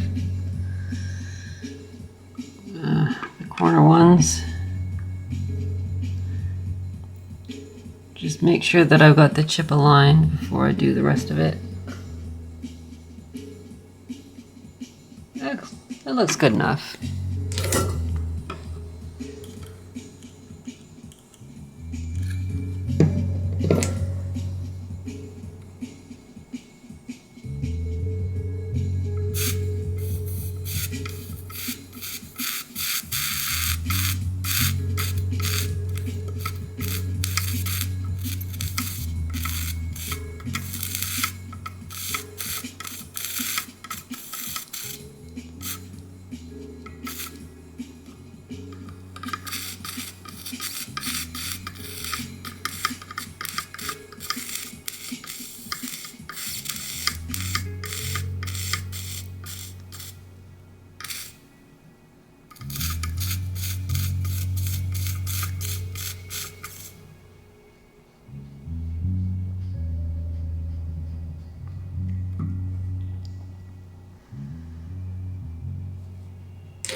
All right,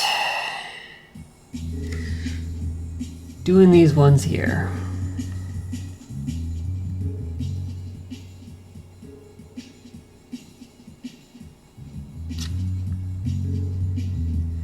I don't know, I'm kind of thinking of just throwing the oscillator on there to get it out of the way. It's kind of out of the way-ish. Actually, yeah, I won't do it quite yet.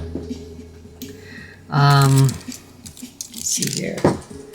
Those can go out. That's the next things that we have. U15.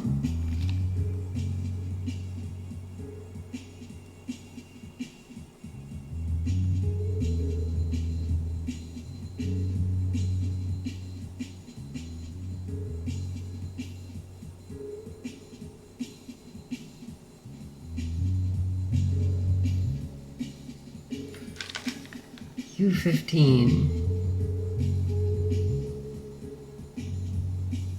It's one of these small ones. Oh, there it is, U15 over there. Okay, I'll leave that one for later. A whole bunch of little ones. Those ones. I'll leave those for later. I think I'll put U7 and U9 on first. I'll put U7 on, and then I'll put the capacitor C10 on, because that's going to be a little tight to get the tip in there.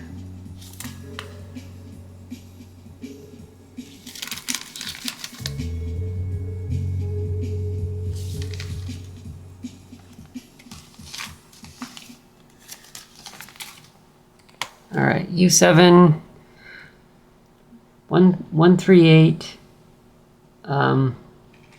decoder, demultiplexer.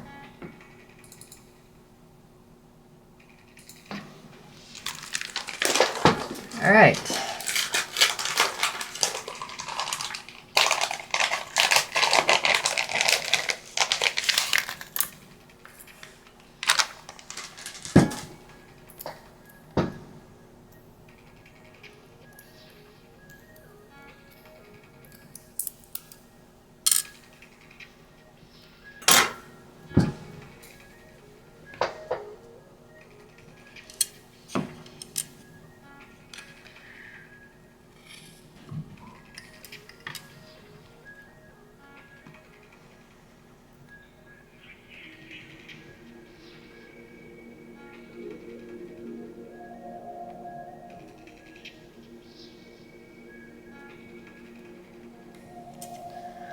So that's going to be like that, right?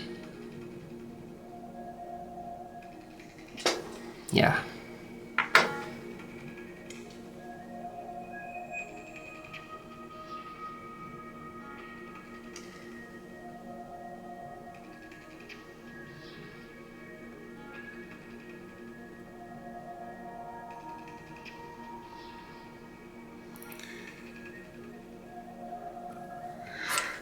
This footprint is nice and wide.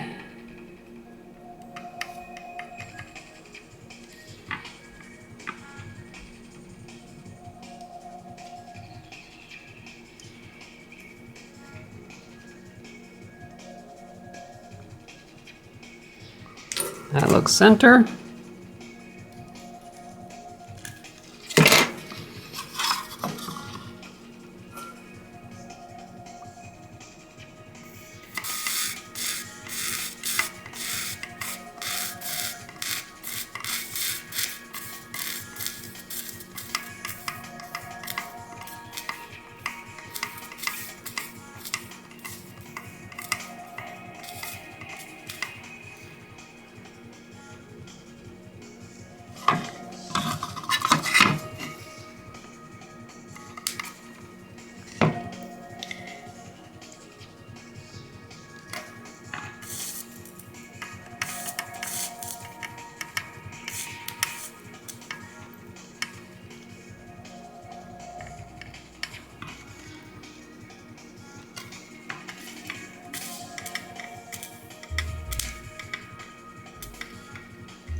That looks good.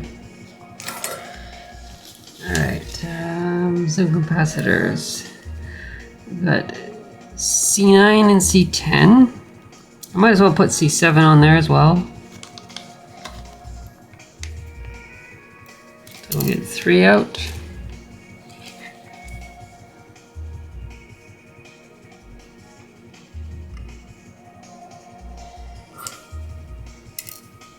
Oops.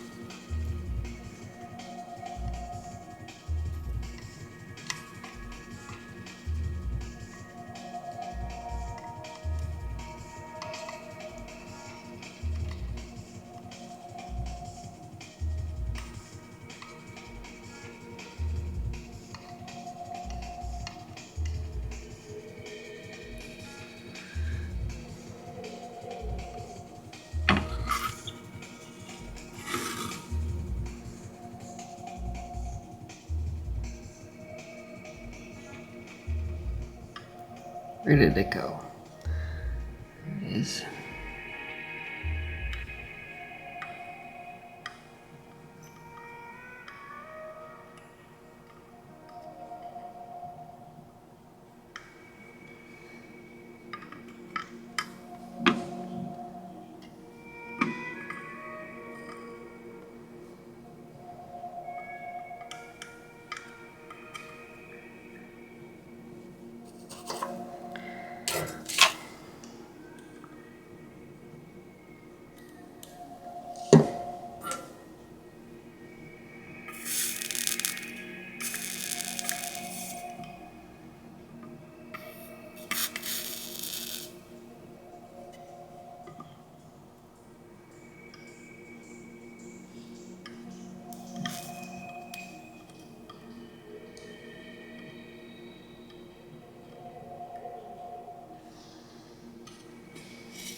Now I'm getting some rhythm. All right, U8, 688 comparator. This would be for the base address.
Looks about right.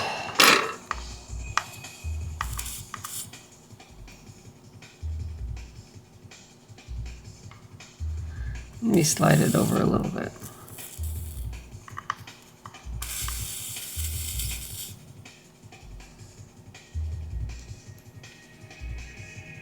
Looks good.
Out of solder again. I could tell it just wasn't fully adhering.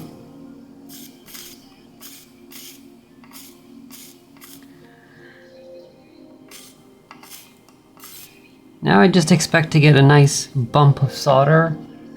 So I'm like looking for the bump instead of just trying to be minimal. Because there's really no bridge pins that I'm getting with such a wide pitch. Okay, I'll put U9 on because that's shoved in there. And then I'll maybe do these ones up here.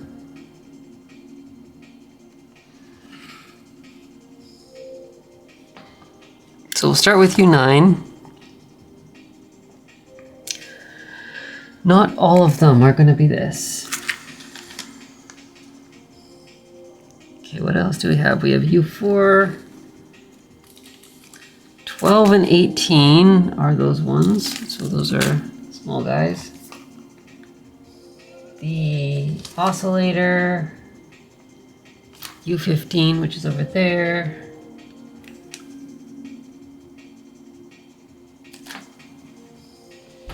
Okay, so let's see here. U9, which is this one.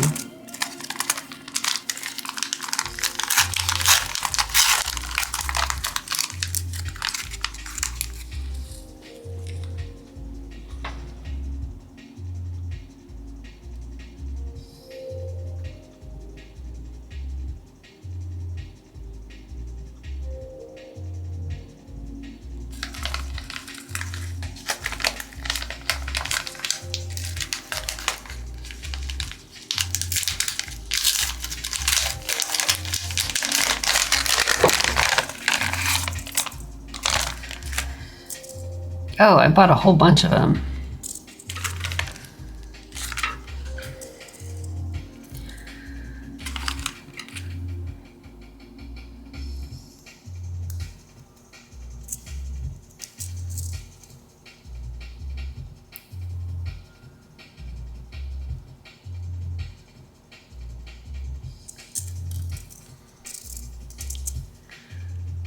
All right, start with one.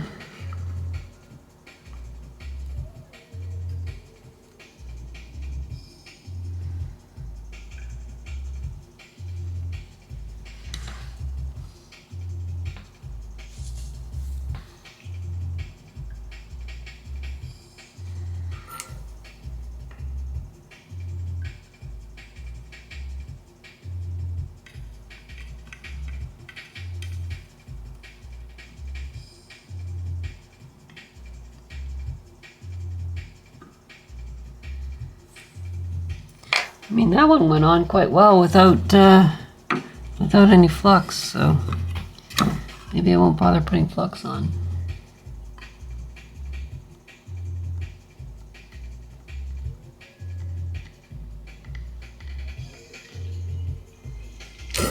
I say that and then those don't go so well, so maybe I will put some flux on.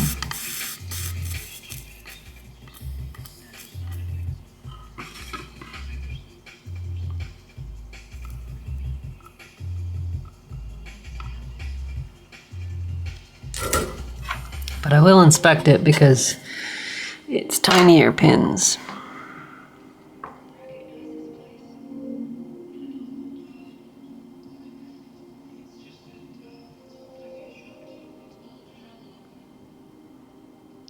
Yep, looks fine. All right, so this is also U3, which is that guy. U5, which is that guy. U6, and U10. So it's not 12 and 18, but all of the other ones on this part of the board.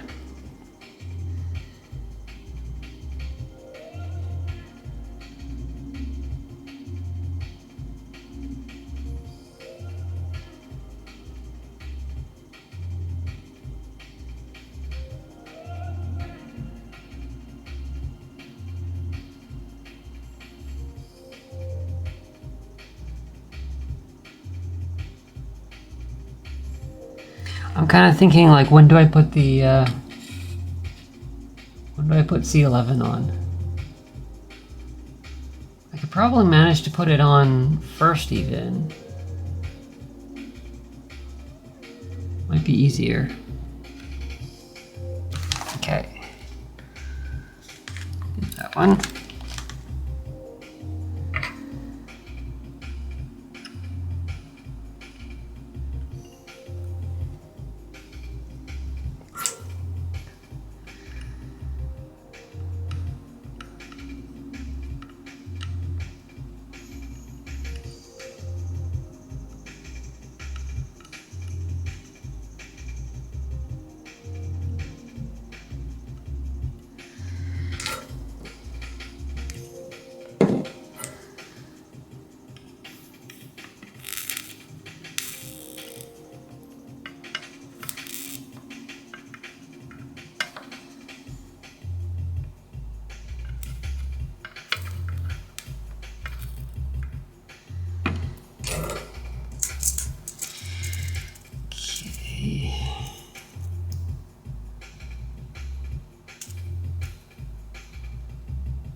And I bridged it. Looks fine though. Right, and this one.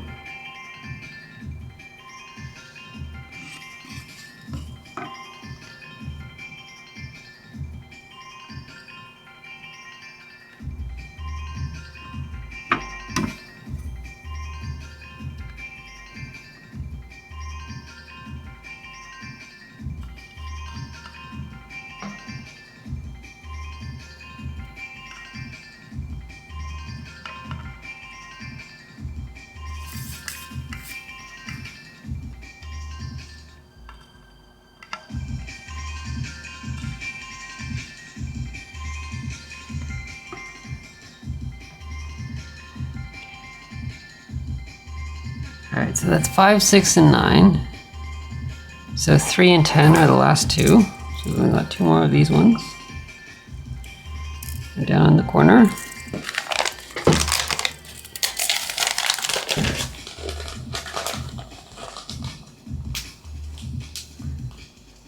Oh, sorry, yeah. Tom said C11 first would be easier, I think. Yeah. Yeah, it definitely was easier.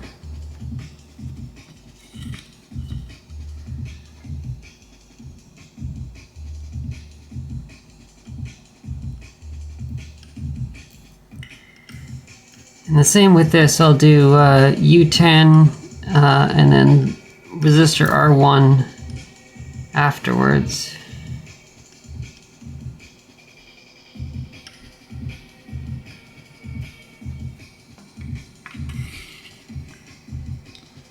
Would be nice if it was on camera.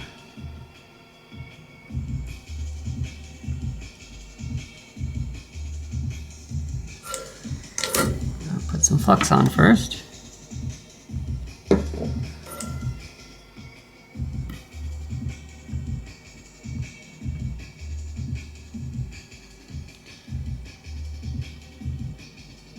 Now it's kind of hard to see. Flux is a little shiny.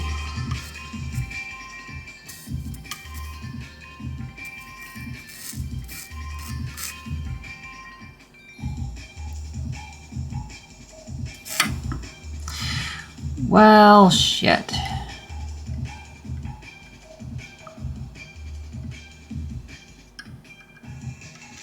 Suppose I should have done the other side first.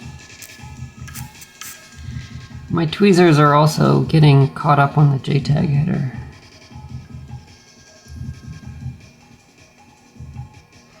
I mean, it looks good enough.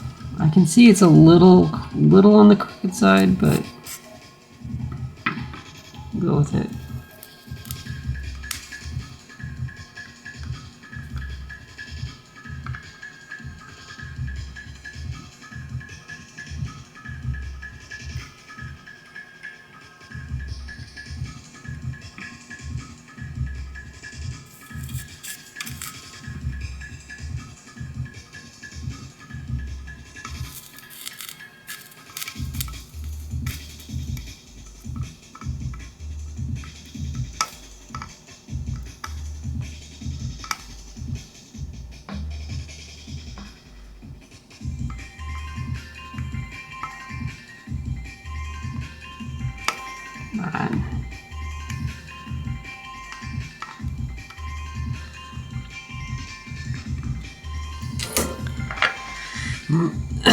My iron tip wasn't really flat. And it looked like they weren't really connected, but they look fine.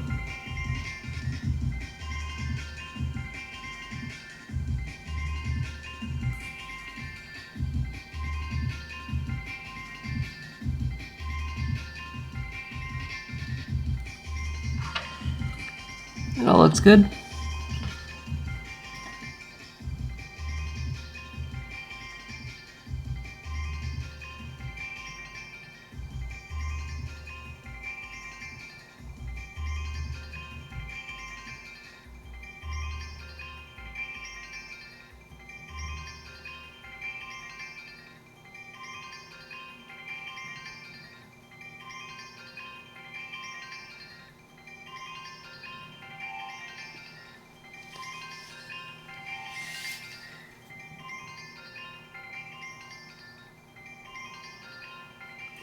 Alright, R1.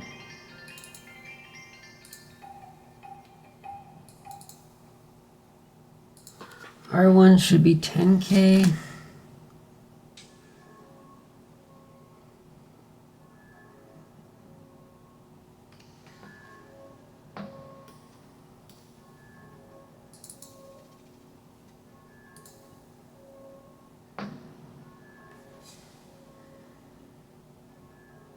Just trying to see what other resistors I have on the board left to do.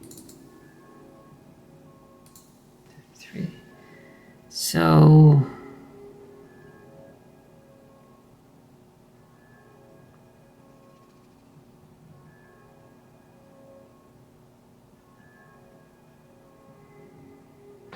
I think that's it for the 1Ks. I don't need the 1Ks anymore. It's the 0. I'll do that in a sec. 10K.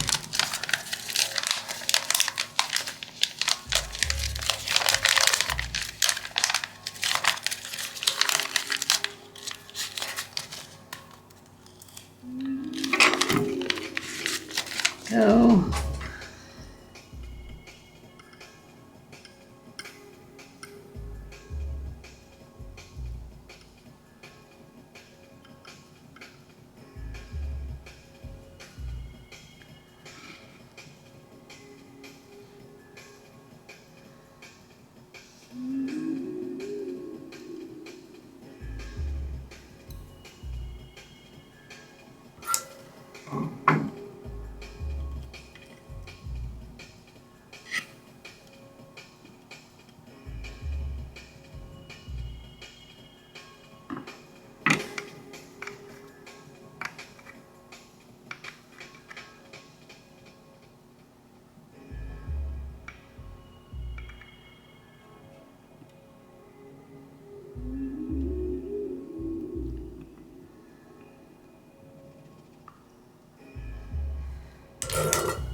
U 12 and 18 next.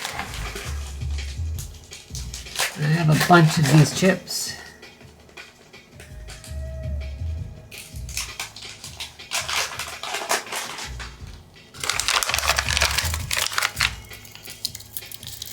I only need 2.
Looks good enough. Also, I need some flux.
It was bridged for a second. I think it's fine now.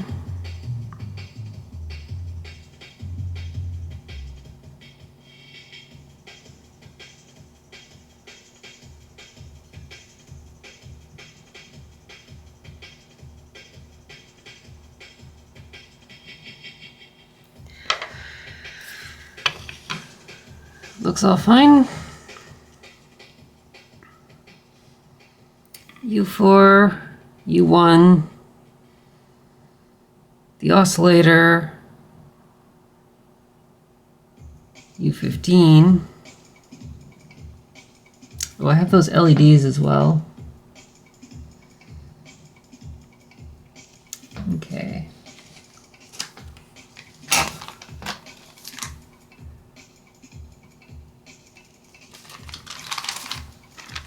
I'll do this one. It was an FTC 1, right? I had FTC for U1. 16, 245. All right.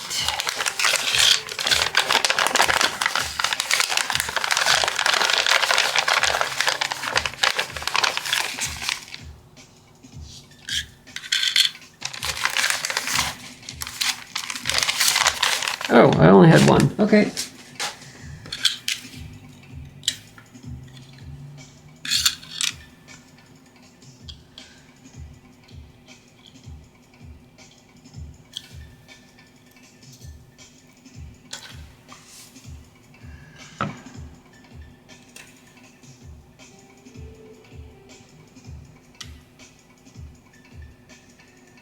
That one's going to be upside down too.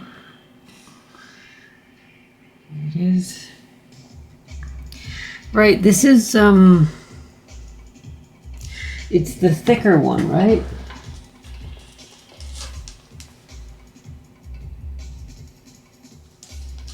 It is an S SOP instead of a TS SOP.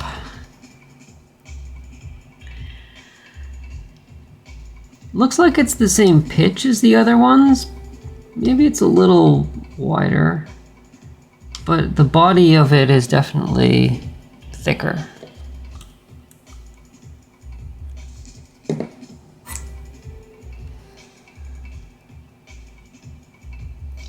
It's upside down. We get it aligned.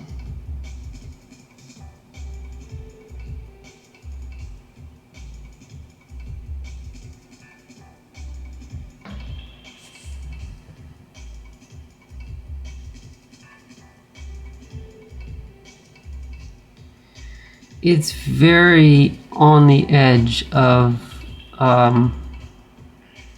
like it just barely fits into the footprint.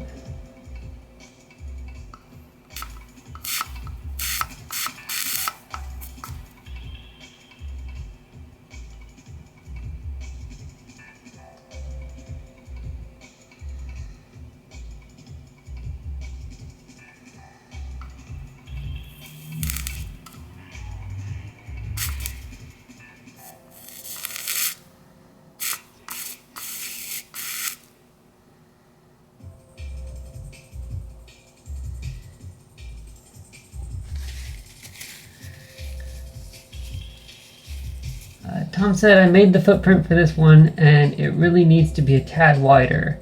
It was based on the manufacturer's data sheet though. Shrug. Yeah. Yeah, I find that you need them like a little wider than normal. When, at least when you're hand soldering it. It might be fine when it's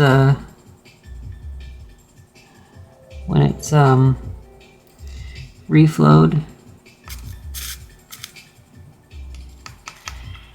And a bridge. Of course, a bridge.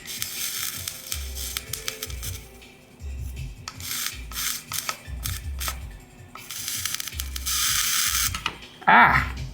That's hot.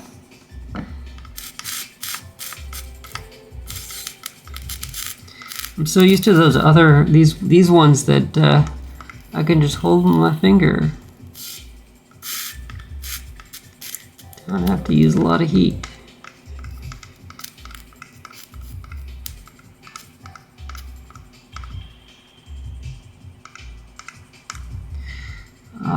That third pin. Oh, I'm not even showing it. There you go. There you go. Sorry about that.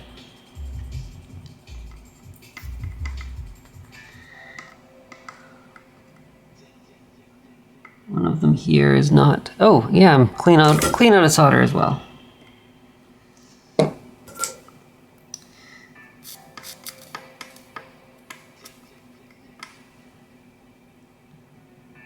Oh, it looks fine now. I thought I had a bridge there.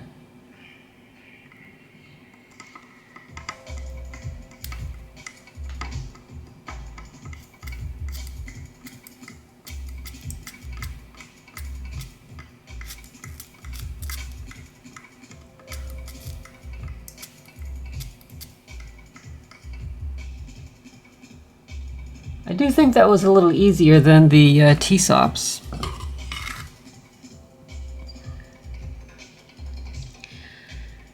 Even with the narrow pad. Maybe I don't quite have it, everything soldered well.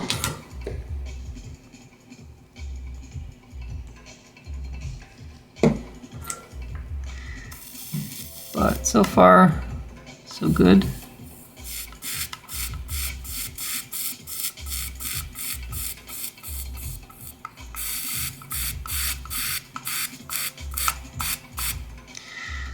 And a bridge there. It doesn't want to come undone.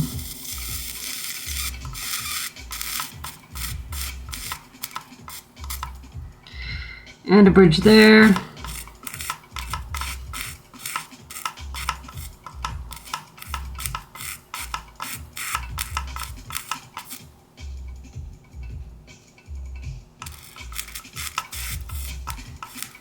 I want to make sure I get enough solder on here though, so that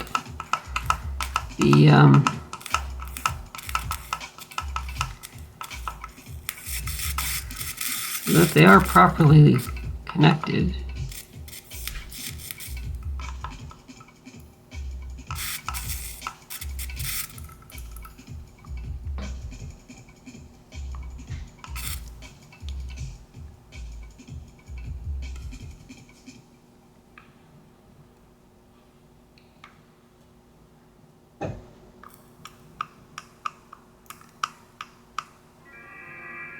Still have a bridge there. There we go. Looks like that's gone. Alright, now I'm going to inspect this one because it really needs it.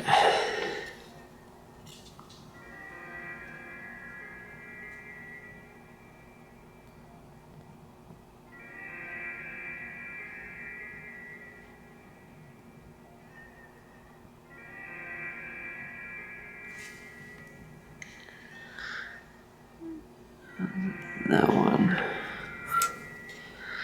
looks more or less fine. It's just one that's a little uneven.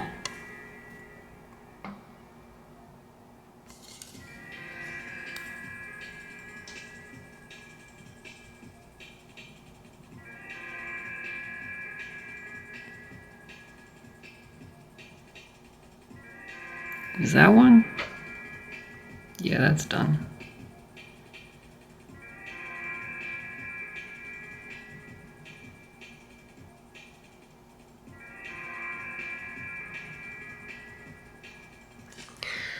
That all looks good. All right, so the 4 capacitors there.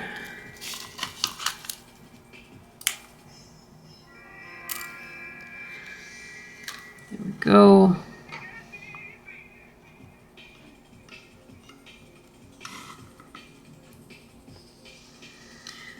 I'm gonna need to take a break soon. Hoping I can get the rest of it done reasonably quickly.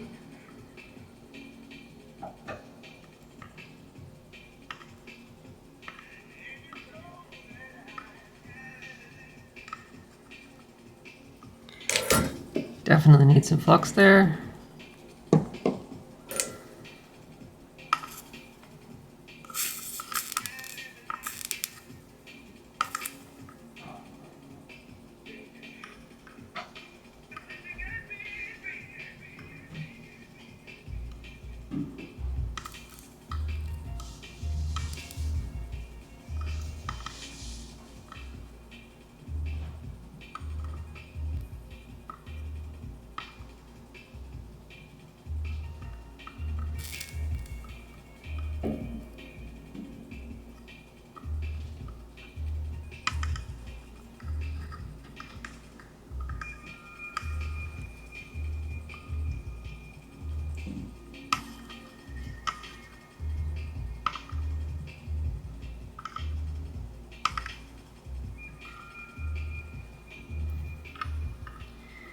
These are very tight.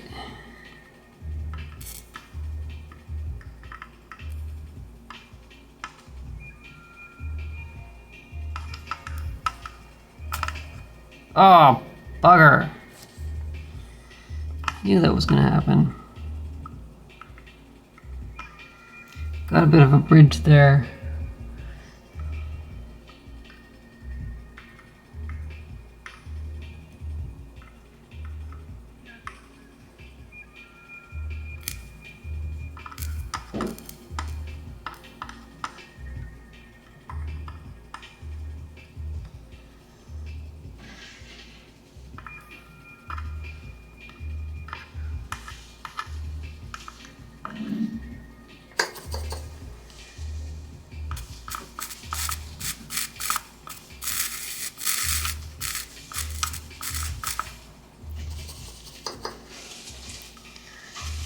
Well, I made a right awful mess of that.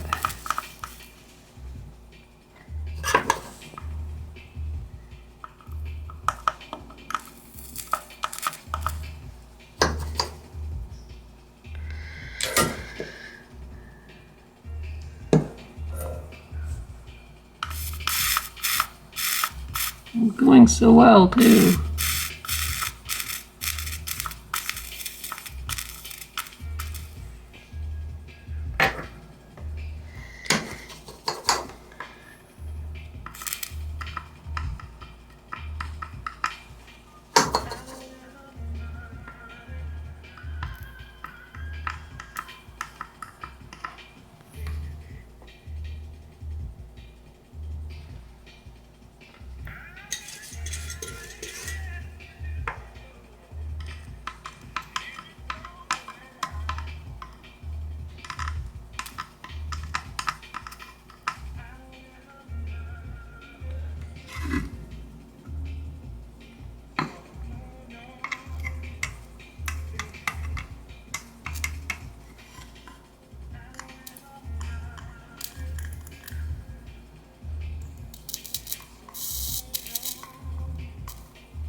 Well, I moved the bridge to the top pin, so that should be a little easier to get. I'm trying to avoid using solder wick to just take it up because I usually end up taking up too much solder. So if I clean the tip off of the iron and then try and just heat it up again, sometimes I can get enough solder to come off. I can get rid of the bridge without using solder wick and taking too much solder off and then having to redo it all.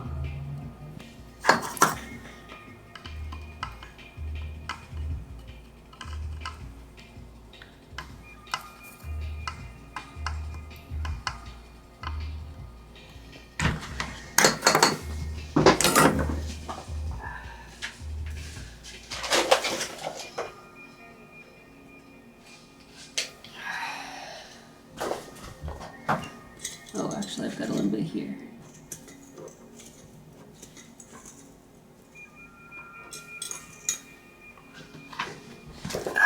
There we go.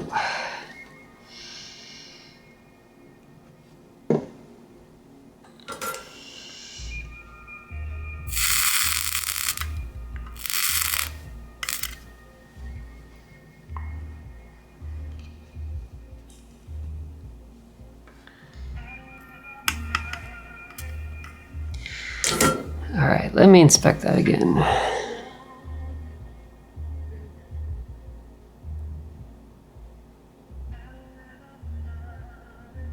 That looks fine. All right, U4, it's the last one here. And I think RN5 is the last resistor network.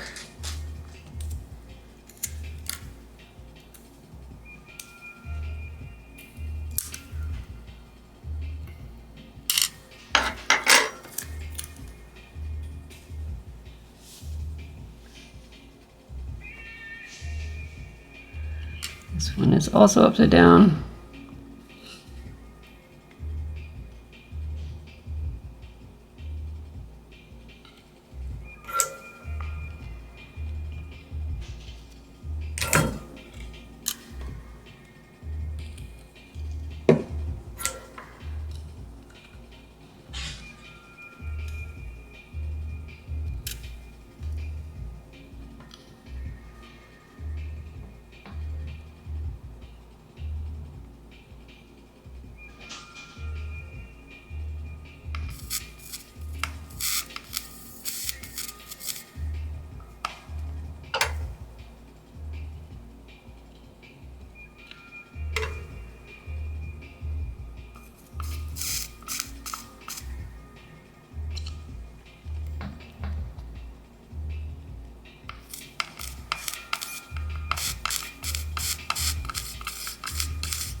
That should be fine.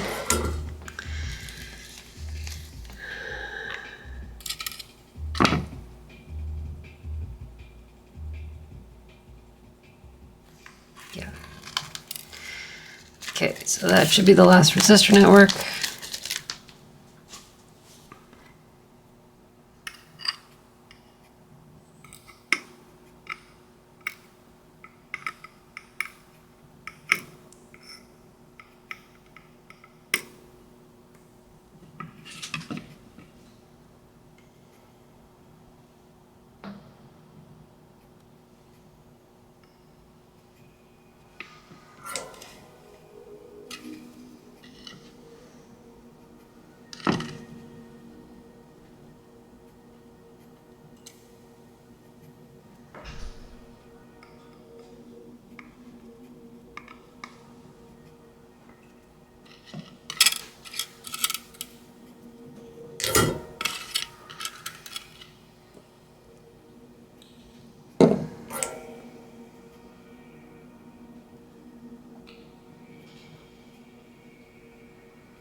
Way too much solder.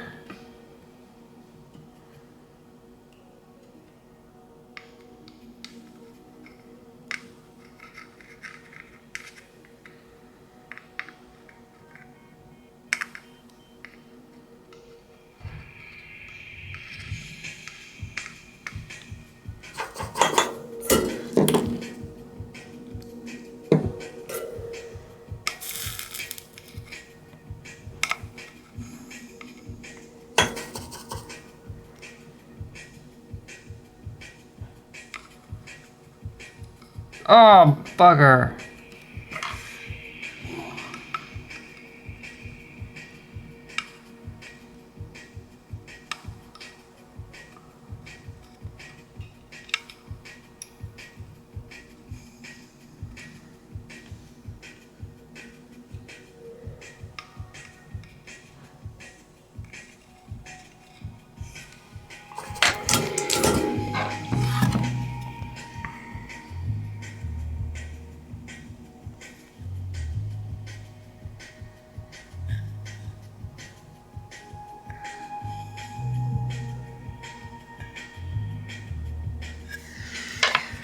A lot of bridges on this inner side.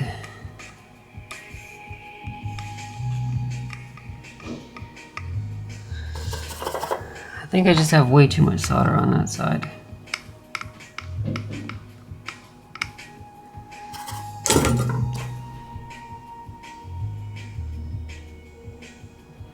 It looks fine.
U15. Oh, I got a bunch of those ones too.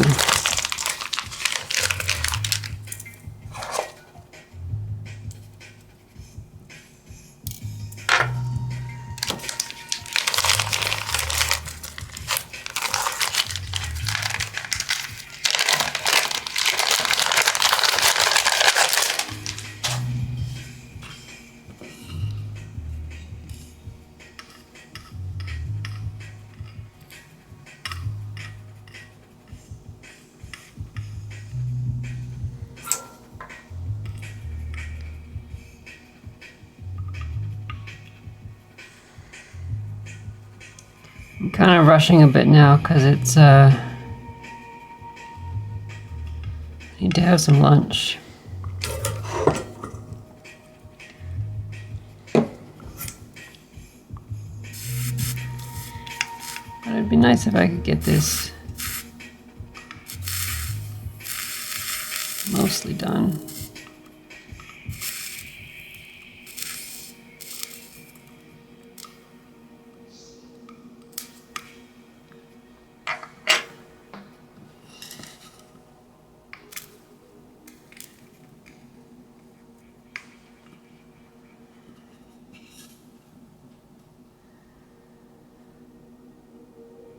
R4 was 330.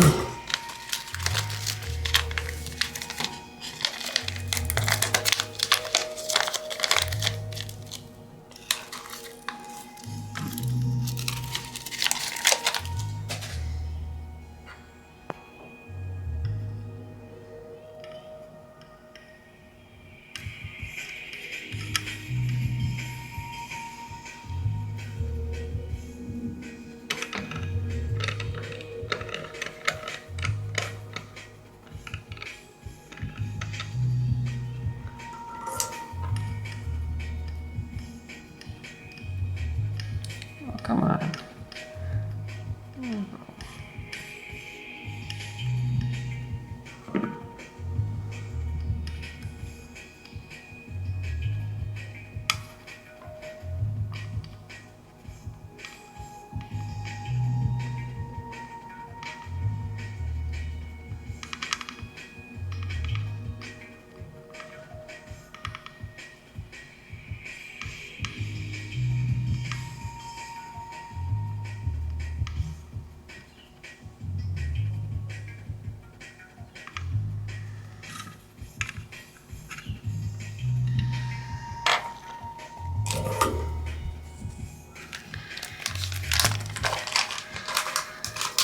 Next I'll do the oscillator.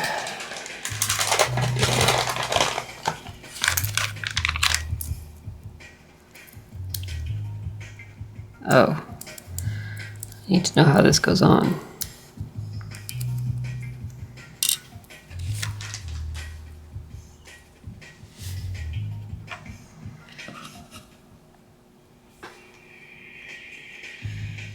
Pin 1 should be the bottom.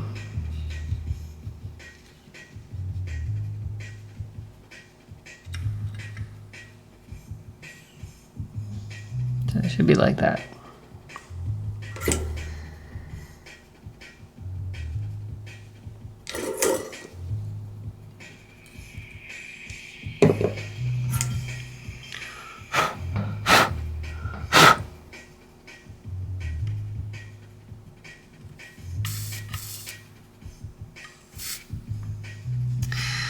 That's not the best. Maybe if I tried the lower pin first. Clean that off a little bit. Not really.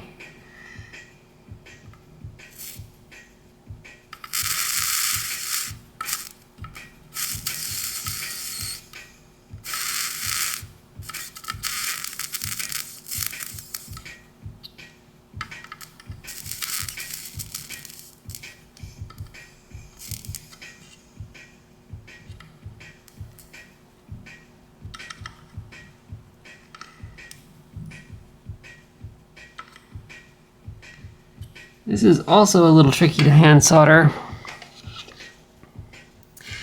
I had quite a time with another board that I made where I had a couple oscillators like this.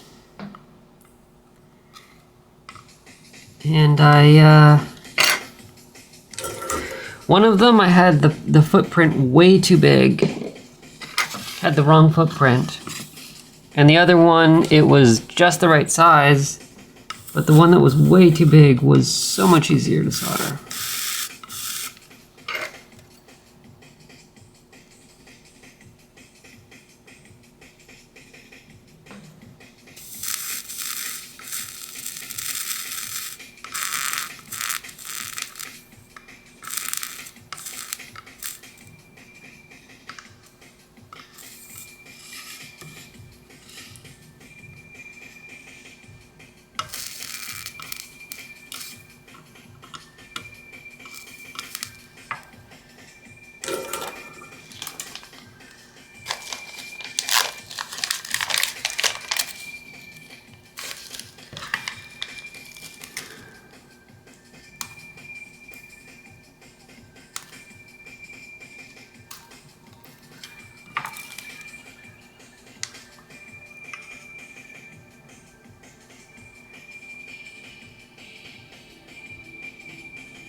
Where'd the other one go?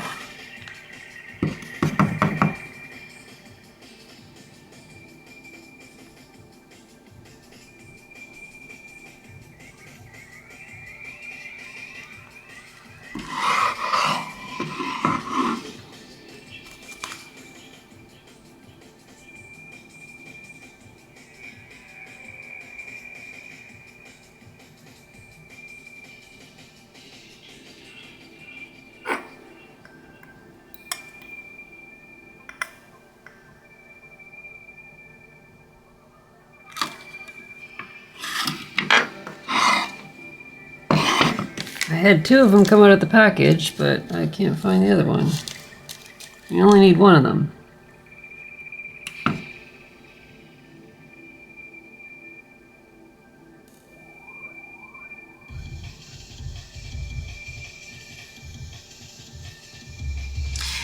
Well,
and my microscope kicked out because I flicked it.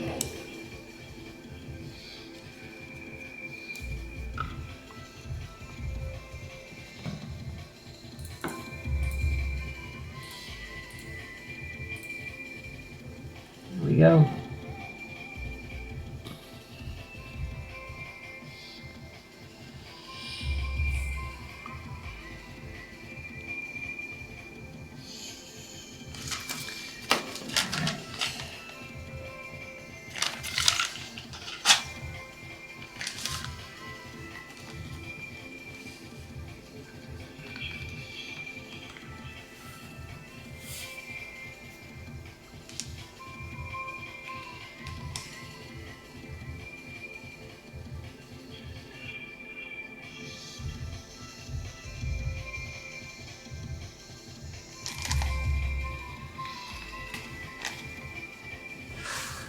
Which color of LED should I use for which? I don't know.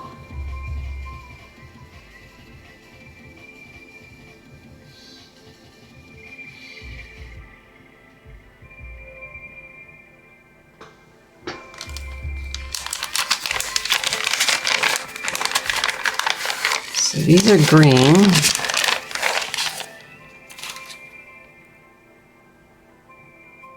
I guess I need to know which direction it is to.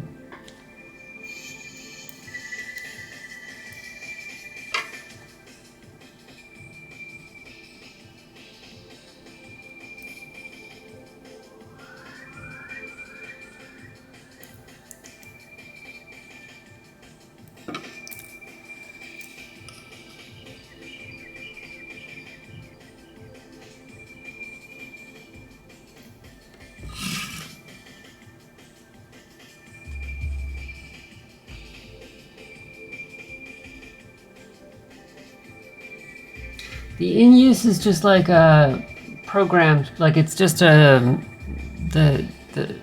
controlled by the control register.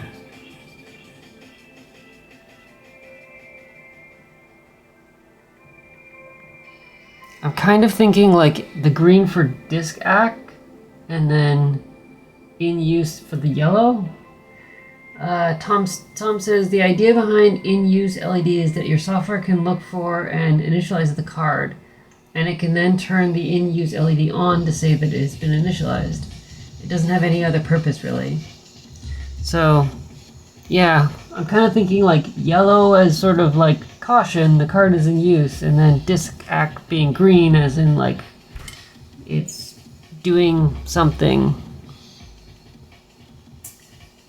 So, I think that should be like that. So this is the green one. Before I solder it, I'll put this back in the package.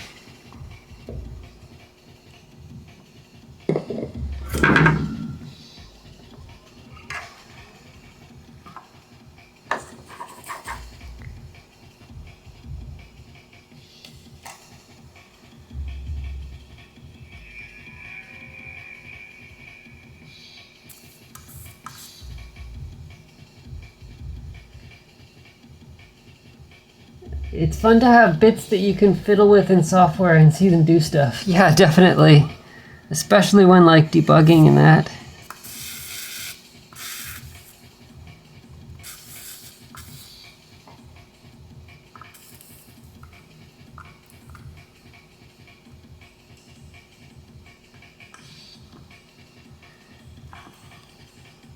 All right, that's good.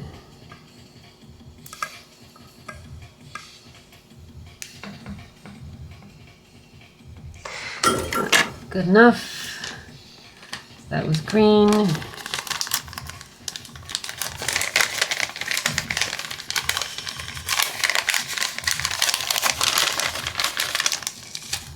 Sorry for the sound. I hope it's not too bothersome. Playing with plastic bags.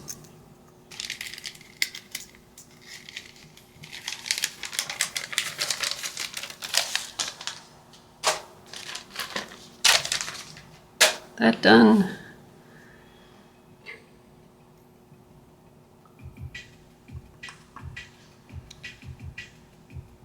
Arrow's pointing that way, and we are, wait.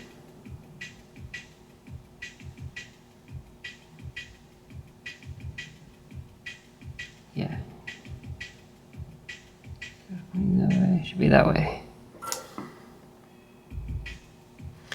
I might have it totally backwards, but you know, we'll find out soon enough.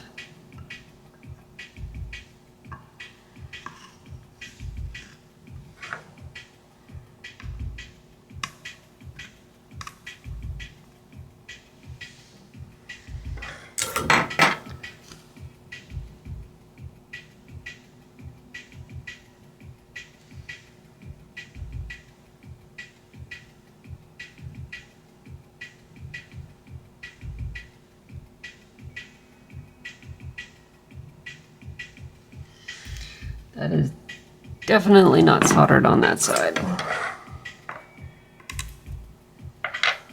Does not even have enough flux.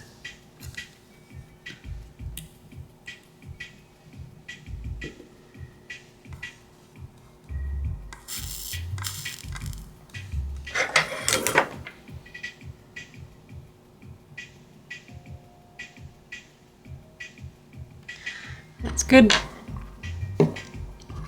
Right. I'm thinking I'm going to put the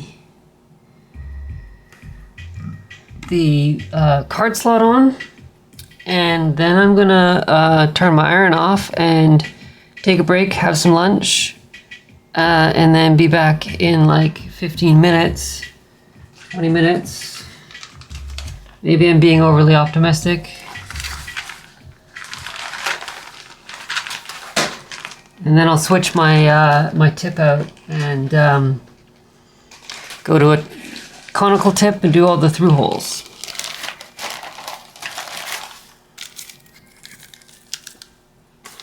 All right, so this is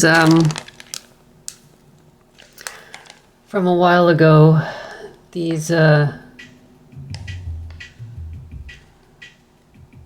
N7E50 3M compact flash card connectors. I already used one on the original non-VME K30, the 68030 CPU that or single board computer that I did.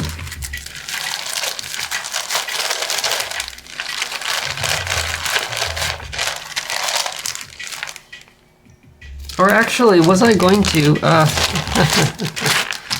Now that I think about it again, I do have this other one.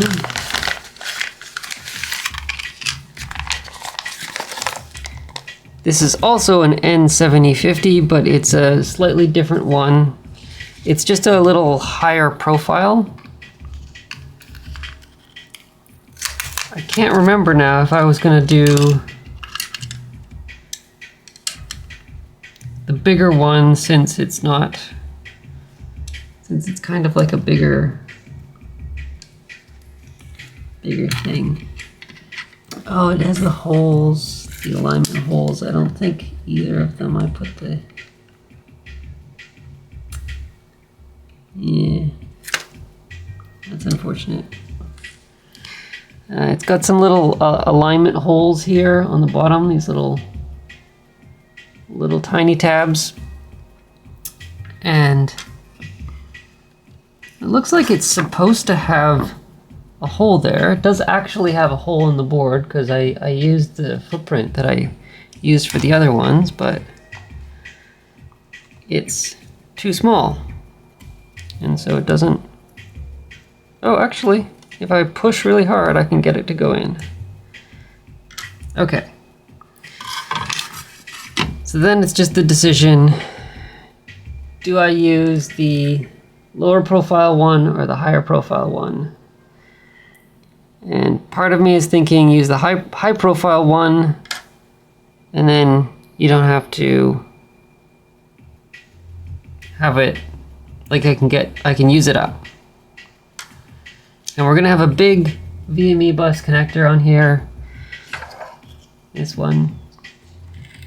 So it's not like the profile matters. I think I'll do that.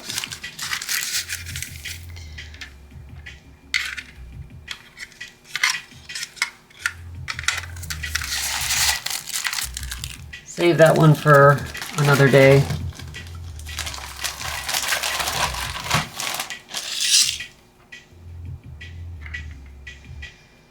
I have no idea what this plastic piece is, but with it in, you can't put the card in, so.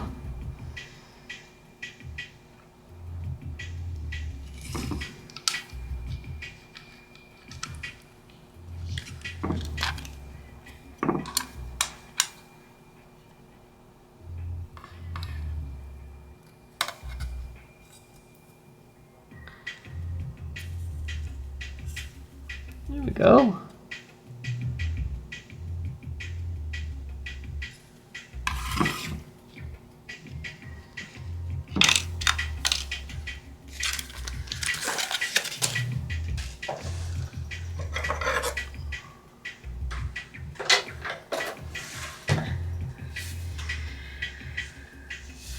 All right.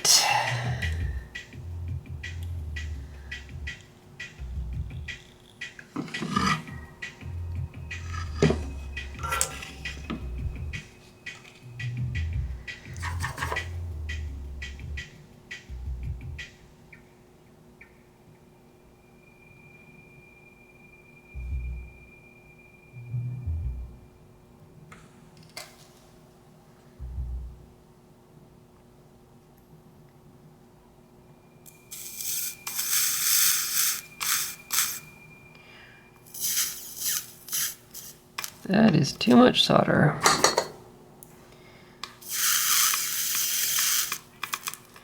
But knowing how these things go, I'm gonna have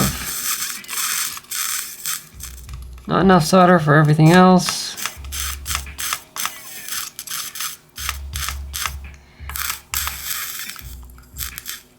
Being awfully messy here.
Kind of a disaster, but you know, I'm rolling with it.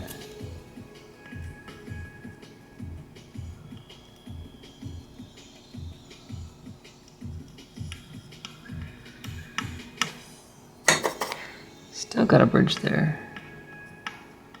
There's one on bridge.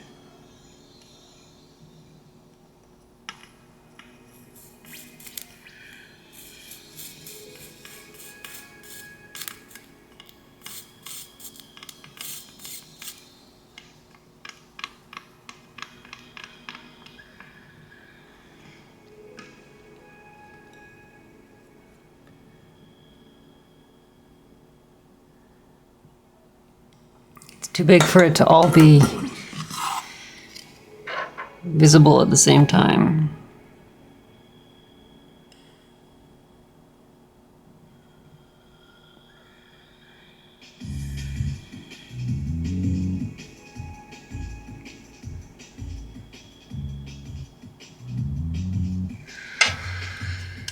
Looks good, so I'll put the anchors on.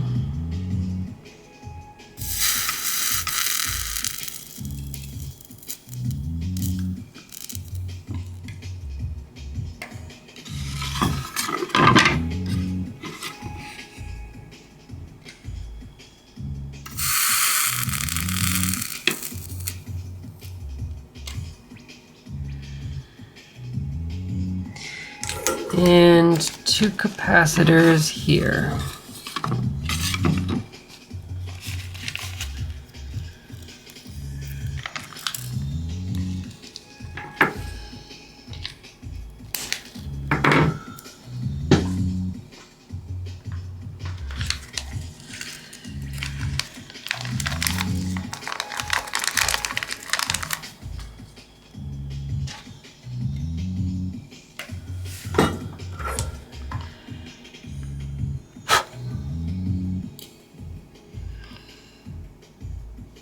Some cat hair for good measure.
There we go.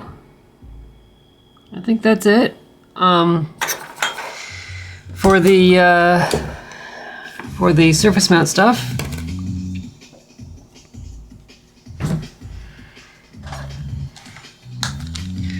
might as well try putting a card in to see what it's like.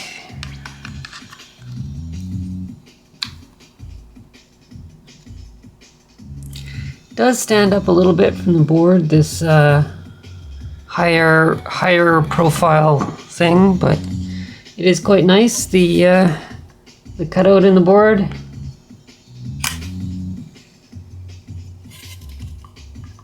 comes out quite nicely. It might have actually been better if I used the lower profile socket. It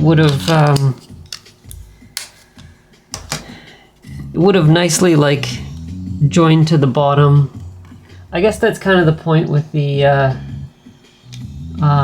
higher profile socket. You have a bit of room to get around the card anyways, so it's, but yeah, not bad. And it's see, it's still lower than the connector, so no problem there.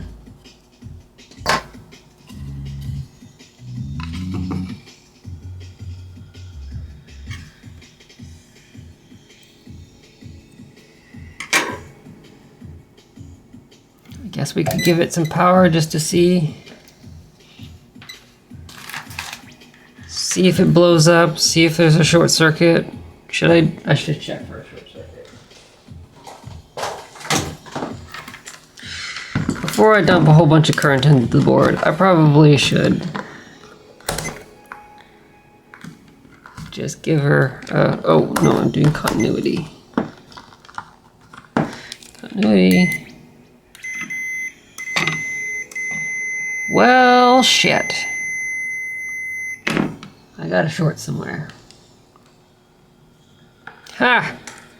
Of course I got a short somewhere.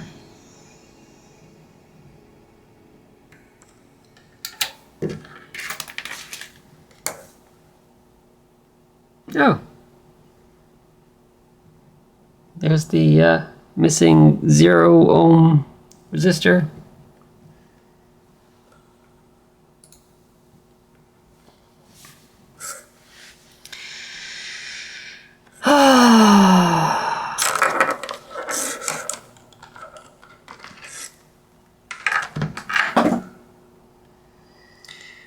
So I've got a short somewhere.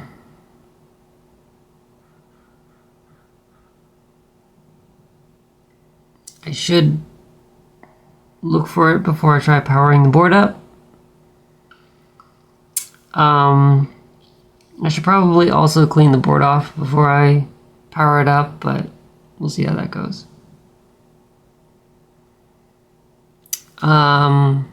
But I do need to take a break, so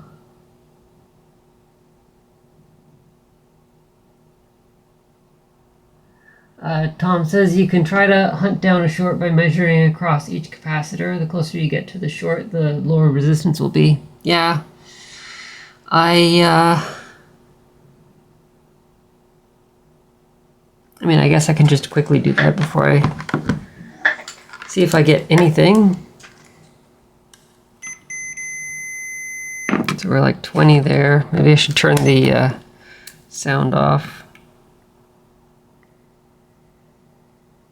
20 there. 20 there. 20 there. 20 there.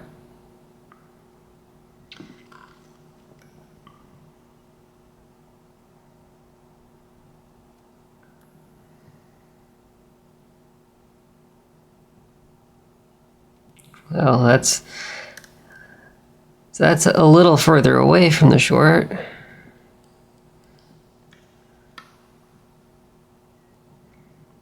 I wouldn't expect it to be those ones anyways. One over here. 20.1.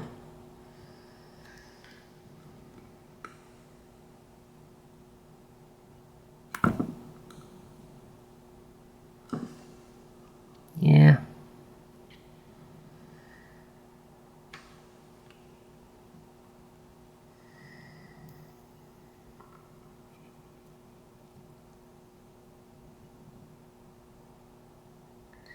It's 20.3, and yet all these other ones are measuring 20.1. Well, now they're measuring 20.2.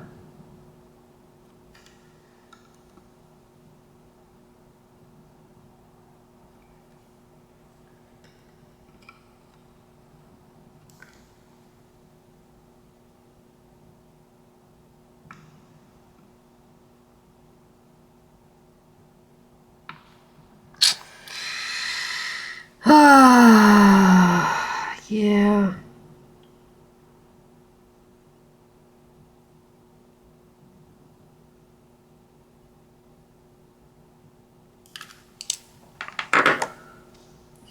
Suppose I should have checked more often. 20 ohms represents about 250 milliamps of current though, which isn't too far off what you got earlier. Yeah, I was getting 100 milliohms with just the CPLD on, so it could just be that. It does seem a little on the excessive side though.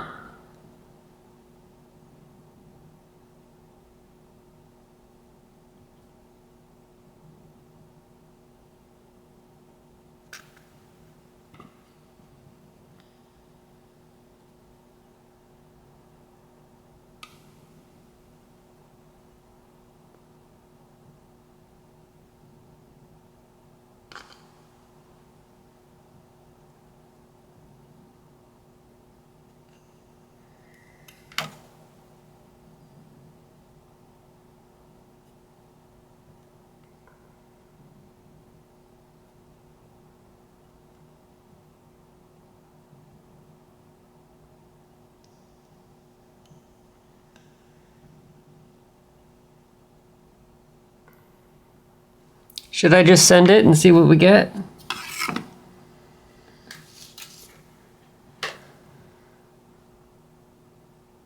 Be a little risky here.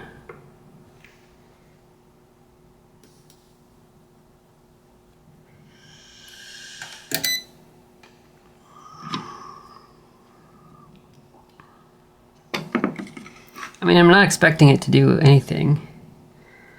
I suppose I could get the...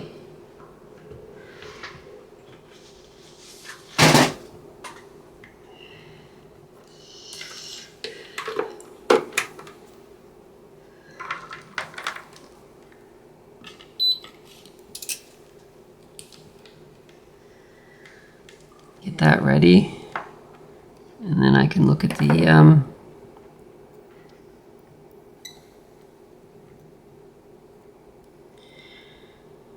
see if we have anything on the scope. Oh, you see, that's only taking 100 and... I suppose it would be help if I was shown that.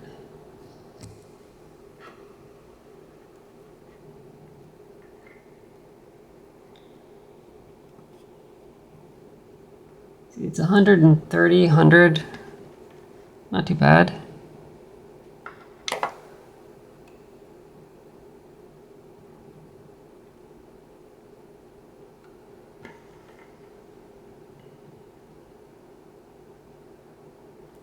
$40 megahertz on the oscilloscope or the oscillator.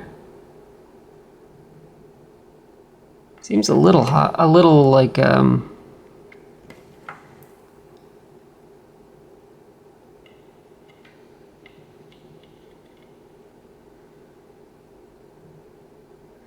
quite the voltage swing. Maybe it doesn't seem quite right. Maybe having daubs of solder on the the finger burn test. I should do that.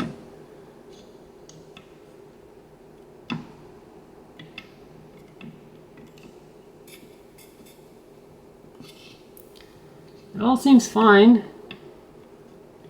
I think it's fine. It's just weird that it measures 20 ohms across the power supply. I'm not used to that low of a resistance, but otherwise it looks fine. All right, well, I'm gonna take a break.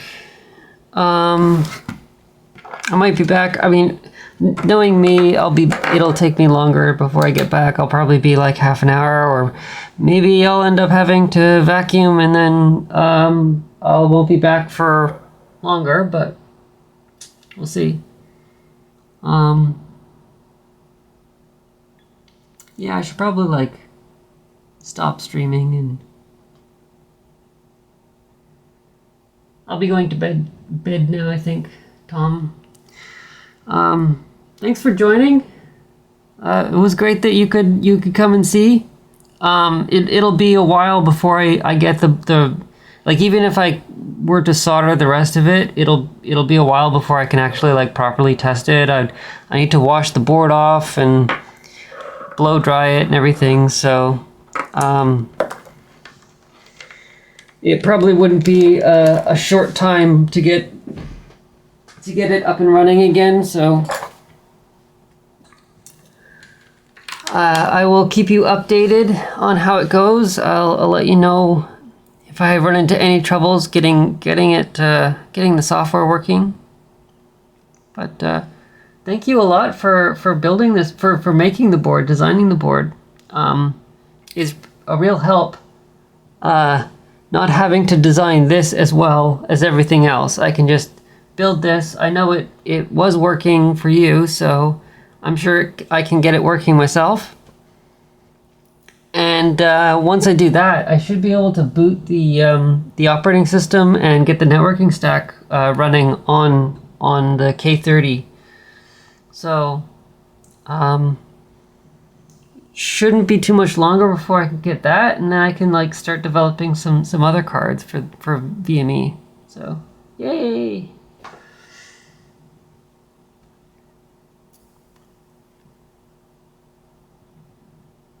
yeah, that's about it. Thanks anyone else for joining. Thanks Tom for designing the board.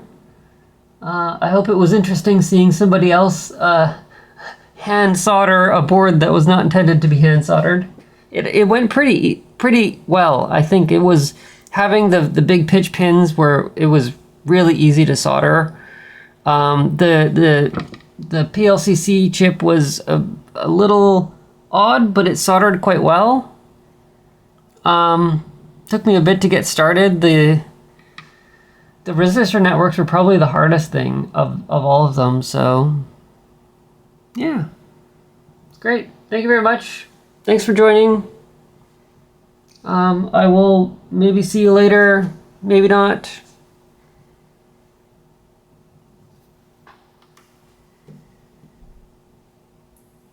Talk to you soon. Bye.